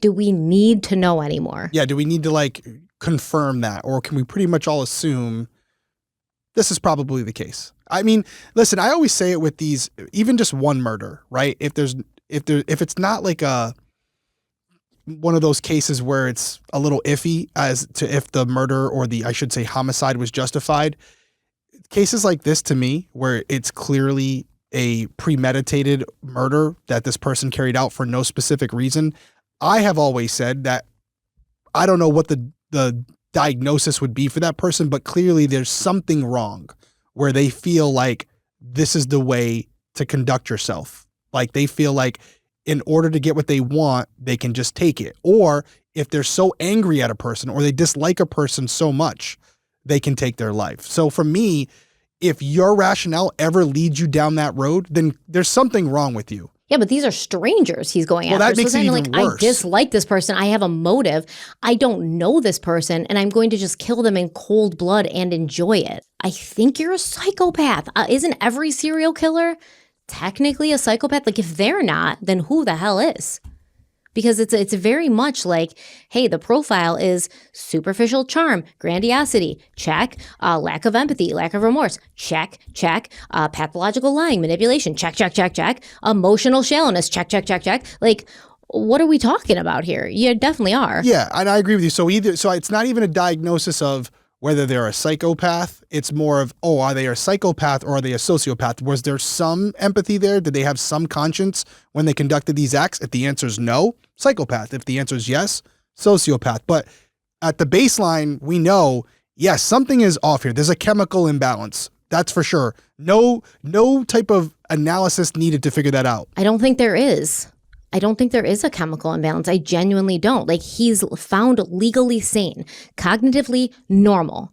Okay, you know the difference between right and wrong, and that's usually going to be your basis for getting a legal insanity defense. Like, they didn't know what they were doing at the time is wrong. Right. The second that they can prove you knew it was wrong, you're not legally able to create a mental health defense.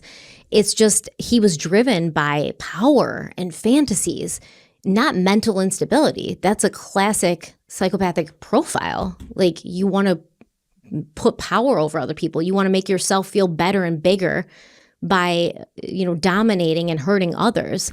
There's no like chemical imbalance there. Well, okay. You just take a pill. So I might be going in the weeds here, but, and I'm not a doctor, I'm not a psychologist, but to me, everything that is developed with our personalities is due to our chemical makeup. There's something in us that causes us to be the person we are. Some of it is environmental as you're growing up, but I feel like genetically there's something in all of us that programs us to be certain people, whether that's our personality traits, how we conduct ourselves, how we carry ourselves in certain situations.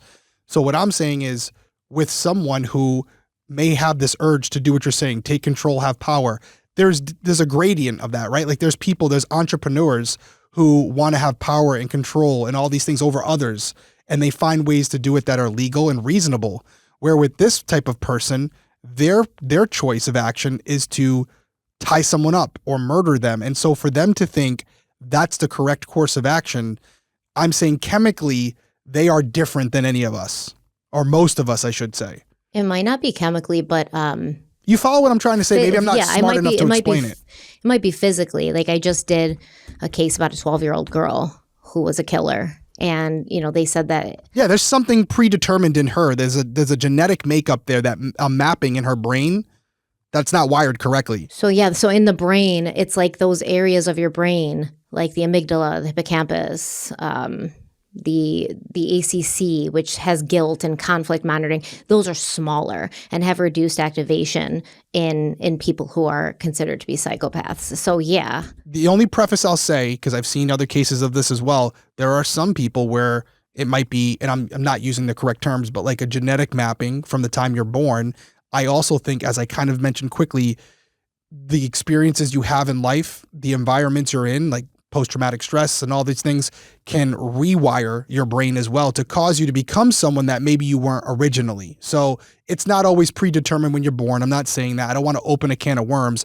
I'm just saying that if you ever go down a path where you believe the only action or the only reaction to a situation is to take someone else's life, something inside of you is not the way it should be. What that is, smarter people will have to figure that out. But at minimum, we know that there's something wrong. And when you kill multiple people, then we really know you're not someone we want out in society. And there's something going on where your brain needs to be studied. When you kill multiple people and talk about how you like it, you get gratification out. Absolutely. So again, this isn't my field of expertise, but at just a basic dummy terms, you're murdering people. I know that you're not like the rest of us. There's something different in there. We got to figure out what it is, so we can find that in others and maybe start to develop a pattern of how we see this, identify it, and maybe change that before something bad happens. When this man dies, Dennis Rader, I hope that his immediate family, aka Carrie, his son, even maybe his wife, who's not his wife anymore, but that they're able to be like, scan his brain. Yeah, donate his body to science. Donate that brain to science so we can figure out what makes people like this tick and what's missing. This might be a dumb question, but would he have say over that? He might, yeah. You know what I mean? I think that they've actually approached him and asked him about it before, and he's declined. There you go. But when he's dead, does it matter? Right? I don't know. I'm sorry. I mean, like, he didn't care about his victims. What happened to them, right? Like, after they were dead? He goes in there, he signs a will, and they're like, sure, buddy, no problem. Yep, right here. We're going to bury you, or we're going to cremate you. And then as soon as he's dead, they're like, shh. That didn't we'll happen. cremate you after we take your brain out. Right? But like, you took pictures of your victims. They didn't give their consent. Yeah. Okay. You brought them all over the place, Yeah, put them in a becomes a church. slippery They didn't give slope, their but I'm consent. I don't with care you. about this dude's wishes. Yep. He signed Okay, he signed a will? I didn't see it. No will here. I don't even know if you can do, like, aren't you a ward of the state when you're in prison? I don't know, man. That's a great Can you question. even say what happens to you at that point? That's a great question. He shouldn't be able to. No. Let me look it up real quick. What his brain can give us in knowledge and education is a million, trillion, cajillion times more important than what the hell that guy wants. Okay, so I'm looking it up here, and this again is just really surface level, but a criminal can deny their body being donated. They have a right to bodily autonomy, and it is widely accepted as a human right in the United States, which protects competent adults' right to refuse medical procedures, including organ and body donation, even after death. So on the surface, he has the right to refuse, but then we get to the Stephanie Harlow area of, well, did the victims in his case have the right to refuse? Okay, so if Dennis Rader dies while still incarcerated, which is likely because he's in his 70s and he's serving 10 consecutive life sentences, the state autopsy would be done by the Kansas Department of Corrections or the county medical examiner. So they would examine for cause of death, right? Tissue retention, including brain, only if authorized by the coroner or through written consent. So I feel like there's enough gray area here. Oh, yeah. They could be a very detailed autopsy conducted. Yes. Including a scan of the brain. Yeah, I feel like there's enough gray area here where they definitely could, and who the hell would be mad? You know what? Touche. Who would be mad? Touche. Like, who's on Dennis Rader's side where they're going to be like, that man said absolutely not, and I'm suing you. Who? No one. No one. I'm looking the other way. I'm not going to say a word. I want to know. Got to determine cause of death, Stephanie. You could be He something has in the his right brain. to have that done, just like everybody else. Could have had a stroke. You have to look at the brain. So as Rader sat in jail preparing for trial, because this guy can't even just be like, yeah, it was me, and then just put everyone out of their misery. He's got to go to trial. So his daughter Carrie wrote letters to him, though she did never visit. She begged her father not to put the family through a trial, and Rader told Dr. Ramsland he wanted the spectacle of a courtroom and the attention that would come with it. But in the end, he chose to plead guilty for his family, or so he claimed. Once again, I don't care if he's like, I don't want you guys to go through my house and find all my stuff. It's going to upset my children. No, he never cared about them. He likes the spectacle. So on June 27th, 2005, Rader stood before a judge and pleaded guilty to all counts. He was then asked to describe each murder in detail. And he loved this, right? He did so in a flat, monotone voice, walking through every step of his projects as if he were reciting routine tasks instead of describing the brutal killings of 10 people. We're going to play some of those clips for you now. This first clip is about the Otero family. I had did some thinking on what I was going to do to either Mrs. Otero or Josephine, and basically broke into the house, or didn't break into the house, but when they came out of the house, I came in and confronted the family, and then we went from there. This second clip is about Kathy Bright. Kathleen Bright was one of the next targets, I guess, as I would indicate. How did you select her? Just driving by one day, and I saw her go in the house with somebody else, and I thought that's a possibility. There was many places in the area, College Hill, they're all over Wichita. But anyway, it just was basically a selection process. Work toward it. If it didn't work, I just move on to something else.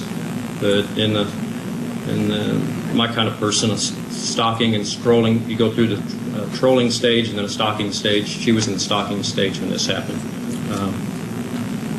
All right, sir. So you identified Catherine Bright as a potential victim. Yes, sir. What did you do here in Sedgwick County then? Pardon? What did you do then here in Sedgwick County? On this particular day, yes. I broke into the house and waited for her to come home. This third clip is about Shirley Vianne Relford. Vianne was actually on that one, she was completely random. That particular day, I drove to Dillon's, parked in the parking lot, watched this particular residence, and then got out of the car and walked over to it. I met a young boy and asked him if he ID some pictures. Kind of was a rust, I guess, a ruse, as you call it, and kind of feel it out. And saw where he went. And I went to another address and knocked on the door. Nobody opened the door, so I just noticed where he went and went to that house, and we went from there. This next clip is about Nancy Fox. Nancy Fox was another one of the projects. When I was trolling the area, I noticed her go in the house one night. Sometimes I would, and anyway, I put her down as a potential victim, and then I did a little homework. I dropped by once to check the mailbox to see what her name was, found out where she worked, stopped by there once at Hillsburg, and kind of sized her up. The more I knew about a person, the more I felt comfortable with it. So I did that a couple of times. And then I just selected a night, which was this particular night, to try it, and it worked out. This next clip is about Maureen Hedge. It is claimed that you unlawfully killed a human being, Maureen Hedge, maliciously, willfully, deliberately, and with premeditation by strangulation, inflicting injuries from which Maureen Hedge did die on April 27, 1985. Can you tell me what occurred on that day? Well, actually, kind of like the others, she was chosen. I went through the different phases, stalking phase, and since she lived down the street from me, I could watch the coming and going quite easily. On that particular day, I brought my hit kit, and lo and behold, her car was there. I thought, gee, she's not supposed to be home. So I very carefully snuck into the house, kind of like a cat burglar, and after checking the house, she wasn't there. So about that time, the doors rattled, so I went back to one of the bedrooms and hid back there in one of the bedrooms. She came in with a male visitor. They were there for maybe an hour or so. He left. I waited till wee hours in the morning, and then proceeded to sneak into her bedroom and flip the lights on real quick, or I think the bathroom lights. I didn't want to flip her lights on, and she screamed, and I jumped on the bed and strangled her manually. And this last clip here is about Dolores Davis, his alleged last victim. Dolores E. Davis did die on January 19, 1991. Mr. Rader, please tell me what you did here in Sedgwick County, Kansas on that day that makes you believe you're guilty. That particular day I had some commitments. I left those, went to one place, changed my clothes, went to another place, parked my car, finally made arrangements on my hit kit, my clothes, and then walked to that residence. After spending some time at that residence, it was very cold at night. Had reservations about going in. I had cased the place before, and I really couldn't figure out how to get in, and she was in the house, so I finally just selected a concrete block and threw it through the plate glass window on the east and came on in. So, yeah. Yeah, you can see he's a sick guy. Yeah, he is. He is a sick guy. He doesn't, and I think you can tell. He does not feel bad. Yeah, there's no remorse there. No emotion, at all, no change in the level of his voice. He is, like we said, reciting it as if he's talking about a grocery list. And you can tell he's still trying to control the narrative even now that he's been caught, because he's still writing his legacy in his mind. So after Dennis Rader's guilty plea, the case moved into the sentencing phase. The district attorney presented a PowerPoint filled with images pulled from Rader's hidey holes, including photos of Rader posing in bondage and in various staged hanging positions. This was definitely a power move to humiliate Rader, and it worked. He later told Dr. Ramsland, quote, "It was very embarrassing. I just stared ahead and kept my head up," end quote. I hope you're embarrassed because these pictures are now all over the internet, including in our own videos. So be embarrassed. Victim impact statements followed. They were obviously delivered by families who had waited decades for answers. Then, when the judge gave Rader the chance to speak, every victim's family member walked out of the courtroom. Rader proceeded to deliver. Yeah, they're like, we're not going to sit here and listen to this bullshit. Rader then proceeded to deliver a bizarre statement in which he thanked law enforcement, the DA, the judge, and even the families of his victims. When he finished, the judge sentenced him to 10 consecutive life sentences. He was transferred to El Dorado Correctional Facility, where he would spend 23 hours a day in segregation. Now, it was while he was incarcerated that Dennis Rader began to work with Dr. Ramsland on the book Confession of a Serial Killer. And he claimed his goal was to help people understand serial killers and how their minds worked, and that the book was a way to repay his debt to the victims' families. He told the Wichita Eagle, quote, "I can never replace their loved ones. My deeds, too dark to understand. The book or movies, etc. is the only way to help them," end quote. Yeah, so now he's like, yeah, it starts with a book and maybe we'll make some movies, maybe we'll, work on my legacy. I mean, me paying back the families for everything I've taken from them. I don't buy that. I think Rader just wanted another platform. It's all self-serving. It's all another opportunity to share every detail of his depravity and to craft the narrative that the black hat was to blame. Obviously, during the trial, he got to give everything in detail, but not everybody's going to have access to that. Not everybody's going to see that. With this book, you reach a wider audience. But there was no black hat, right? He wanted to say that he was a good man and he sometimes lost control. No, I don't believe that. This was Dennis Rader. He chose every single thing he did, which is why he was able to choose to stop killing for years. For years, he was able to make that choice. Now, obviously, as is the case with these things, Rader cannot profit from the book financially due to a previous court settlement. A lot of the times you're not allowed to profit from the things like this that, you're killing people. But yeah, he profited from it, though, in other ways, in the only ways that matter. What's money going to matter to him? He's in prison for the rest of his life. He profited from it in a way that mattered to him, which was getting more attention, getting more eyes on him, and building this legacy, being known. BTK, forever known.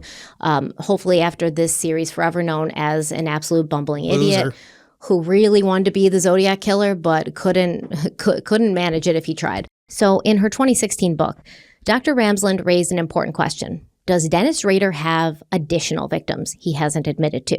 She asked Rader about this, and he told her there are no unknown victims. He said his goal was to kill 12 people since that number fit his fixation with threes, but he was never able to get an 11th or 12th victim. Now, Ramsland doesn't offer her own theory on additional victims in the book, but she does outline competing theories. She said some investigators believe Rader would never admit to any murders committed after 1994 because he could face the death penalty. Valid. So true. Valid.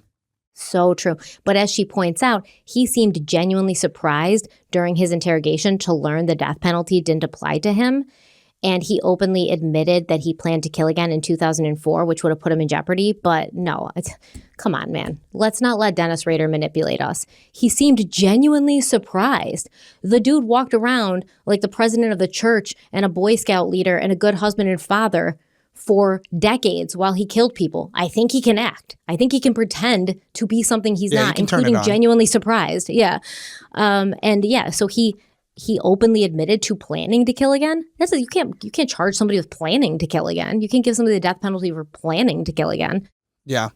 So no, I think I think that there are other victims in the whole death penalty argument. I do too, but I will tell you, I go back and forth because maybe there's part of him that wants to die at this point, and he would admit to those murders just to speed up that process.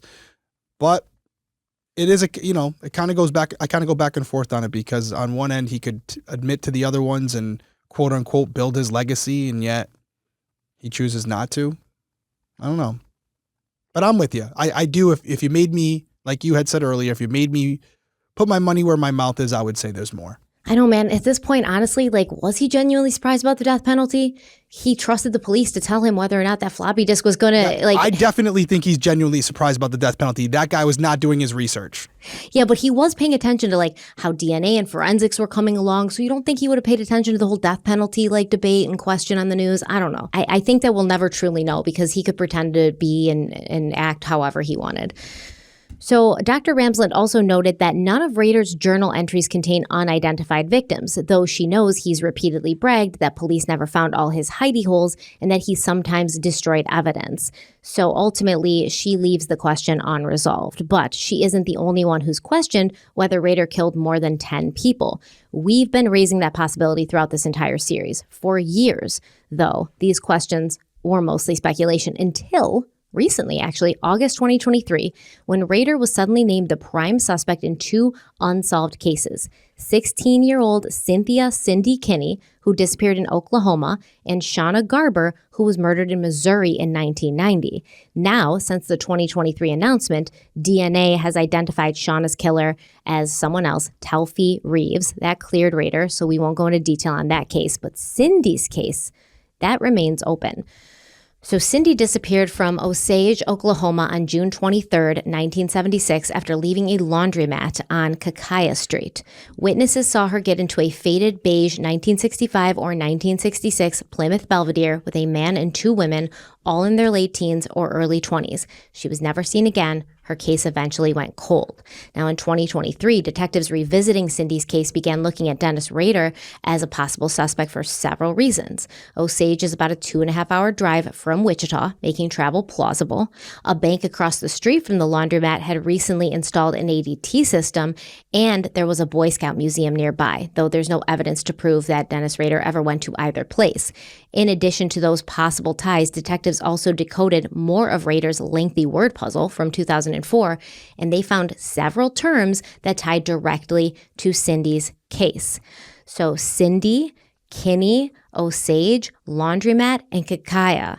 So those were the words that came out in his word puzzle, which is crazy. Now, could he just be trying to take credit for it like he's done before?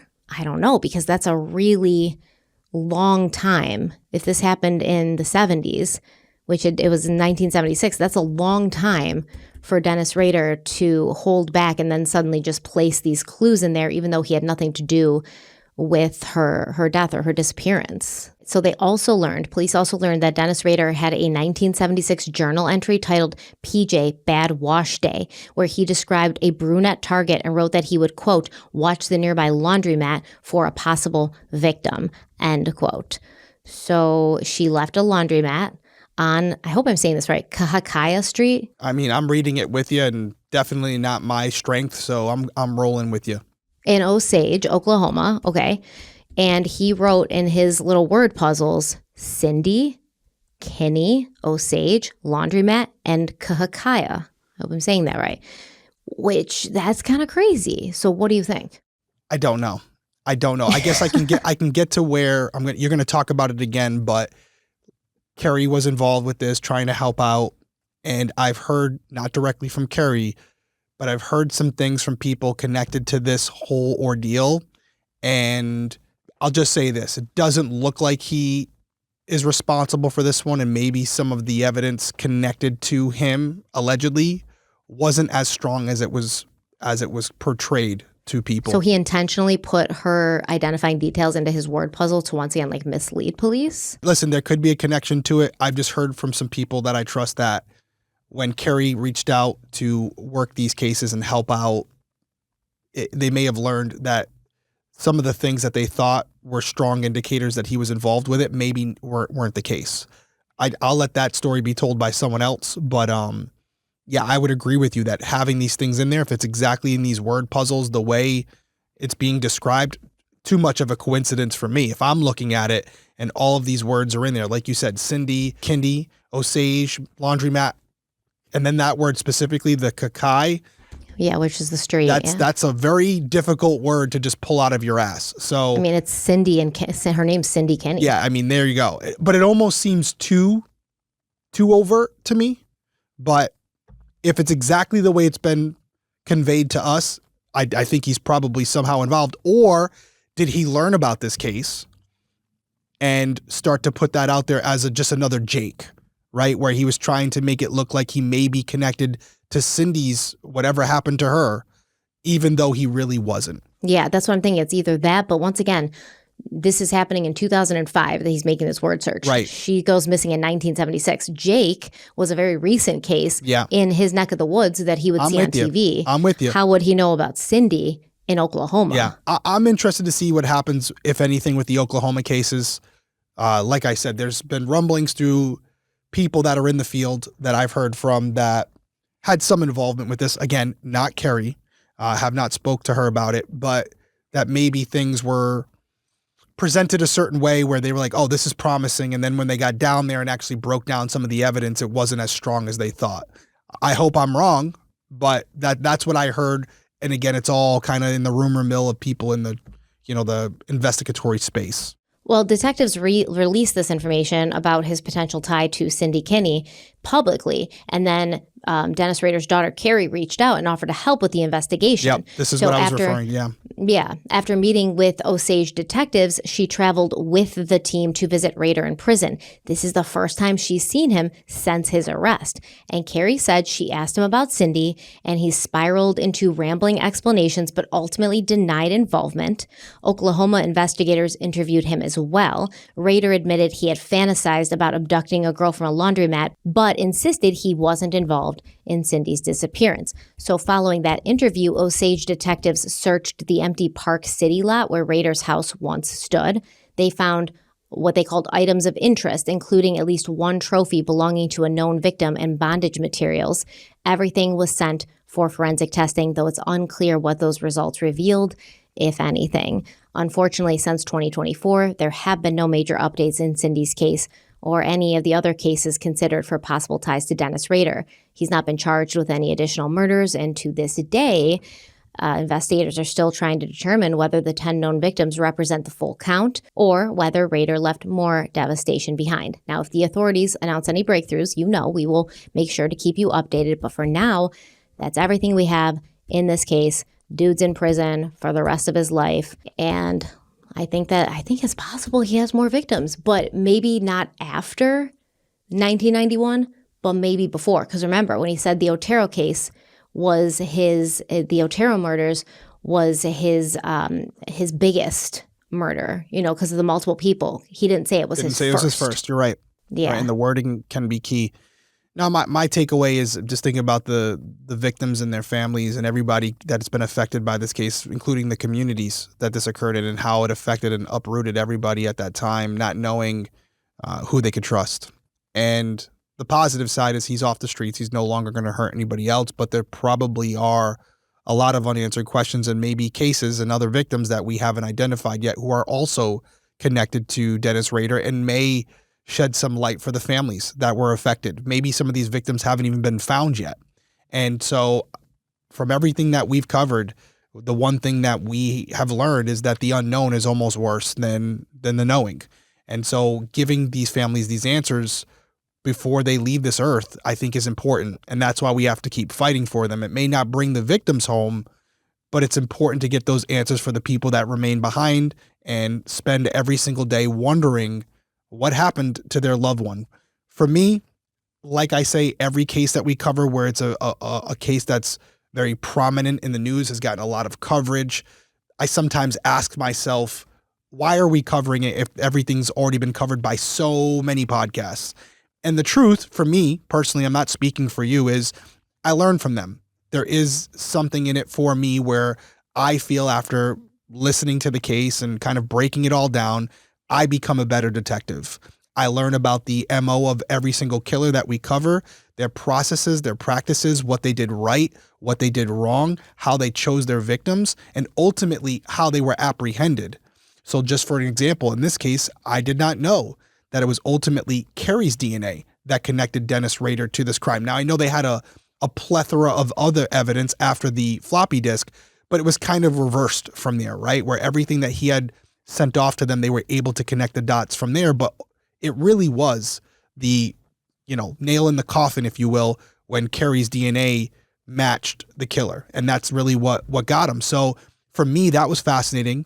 That's the big takeaway as I leave this case and learning going forward and how I can apply my own skills to cases in the future. So fascinating story. Can't stand the guy.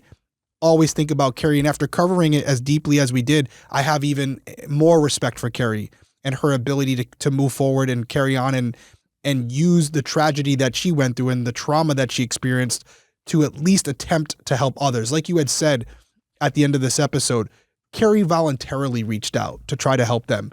There's no incentive for her. I know her. You know her. She's not doing this for the notoriety. If anything, she would like no one to know who she is. Yeah. And I remember we covered a case on Crime Feed where we were talking about serial killers. I believe it was the Long Island serial killer. And she came in to give her insight. And you could just tell with certain people their why. And her why is simple. She just wants to help and prevent it from happening to others. So thinking about her family, because they're victims as well. Yeah, and I'm actually really happy we covered this because, people are like, oh, everyone knows about BTK. Yeah, like what I knew about him was that he was a serial killer kind of on the level of Zodiac. Like I knew he went a long time without getting caught, and I knew that he communicated with the police and kind of like dropped little hints. But now I'm glad that we went through it because now I know he's an idiot. Okay, so there's nothing there to be afraid of. There's nothing there to be like, oh, this is some, bigger than life person who he's just a loser, right? He was a grandiose, self-styled mastermind who in reality had a really deeply mediocre intellect, but had inflated what he thought was his intellect with delusional self-importance. And this is so common. Like the floppy disk mistake is the perfect example. This was an ego-based mistake, not a technical one. He thought he was smarter than the police, number one, and he thought they wouldn't lie to him. He's like, can I communicate with you on the floppy and not be traced? Be honest. And he's like thinking, they're not going to lie to me because he saw himself as an equal partner in their game. He was delusional enough to think he was smart or smarter than them. Like I said, an ego-based error. He genuinely didn't understand how digital metadata worked, but instead of researching it or just staying cautious, he trusted his inflated belief that he was the puppet master and he was running things. And a lot of the time, people with narcissistic personality disorder overestimate their intelligence, and criminologists actually call this the illusion of superiority. So they overrate their IQ, they overrate their strategic ability, they assume others admire and respect them, they believe they're in control of every interaction because it's what they want. Like they're projecting, they're convincing everyone else of this thing, but they're also convincing themselves that they're smart and capable and things like that. He wasn't. He was really just, he wasn't like technically stupid, but he wasn't super intelligent. And so you look at someone like this and you realize you got away with this stuff, not because of who you are, but because of the landscape surrounding you at the time. And you hope that at this point, sitting in prison, being able to go over all of his mistakes, maybe there's a realization that hit him in some sort of ego death or narcissistic break of like, hey, I'm actually not smart. I'm actually not like this grand person who can control the spiritual realm and the universe is sending me signs to kill. I'm just not really that smart of a guy, and I got caught, and it's my fault I got caught. He's not this boogeyman to be afraid of. He's just a broken, damaged man whose ego was too big for him to contain. And he got caught. And I don't think that anybody like Dennis Rader would be able to get away with any of this now. And that's a reassuring thought, at least. Yeah, I couldn't agree with you more. Guys, we appreciate you being with us through this entire series. 5 episodes, probably over, 10, 12 hours at this point. It was a long one. And I know for some of you, you know BTK, but I hope you left here after the series with some new insight on this case that we can apply to future cases, ones that are solved and unsolved. We're going to be back next week with a new case. It's going to be a shorter series, probably only 1 or 2 parts, because we're going to be off for Christmas and we want to get this series done before the new year. So until then, everyone stay safe out there, and we'll see you soon.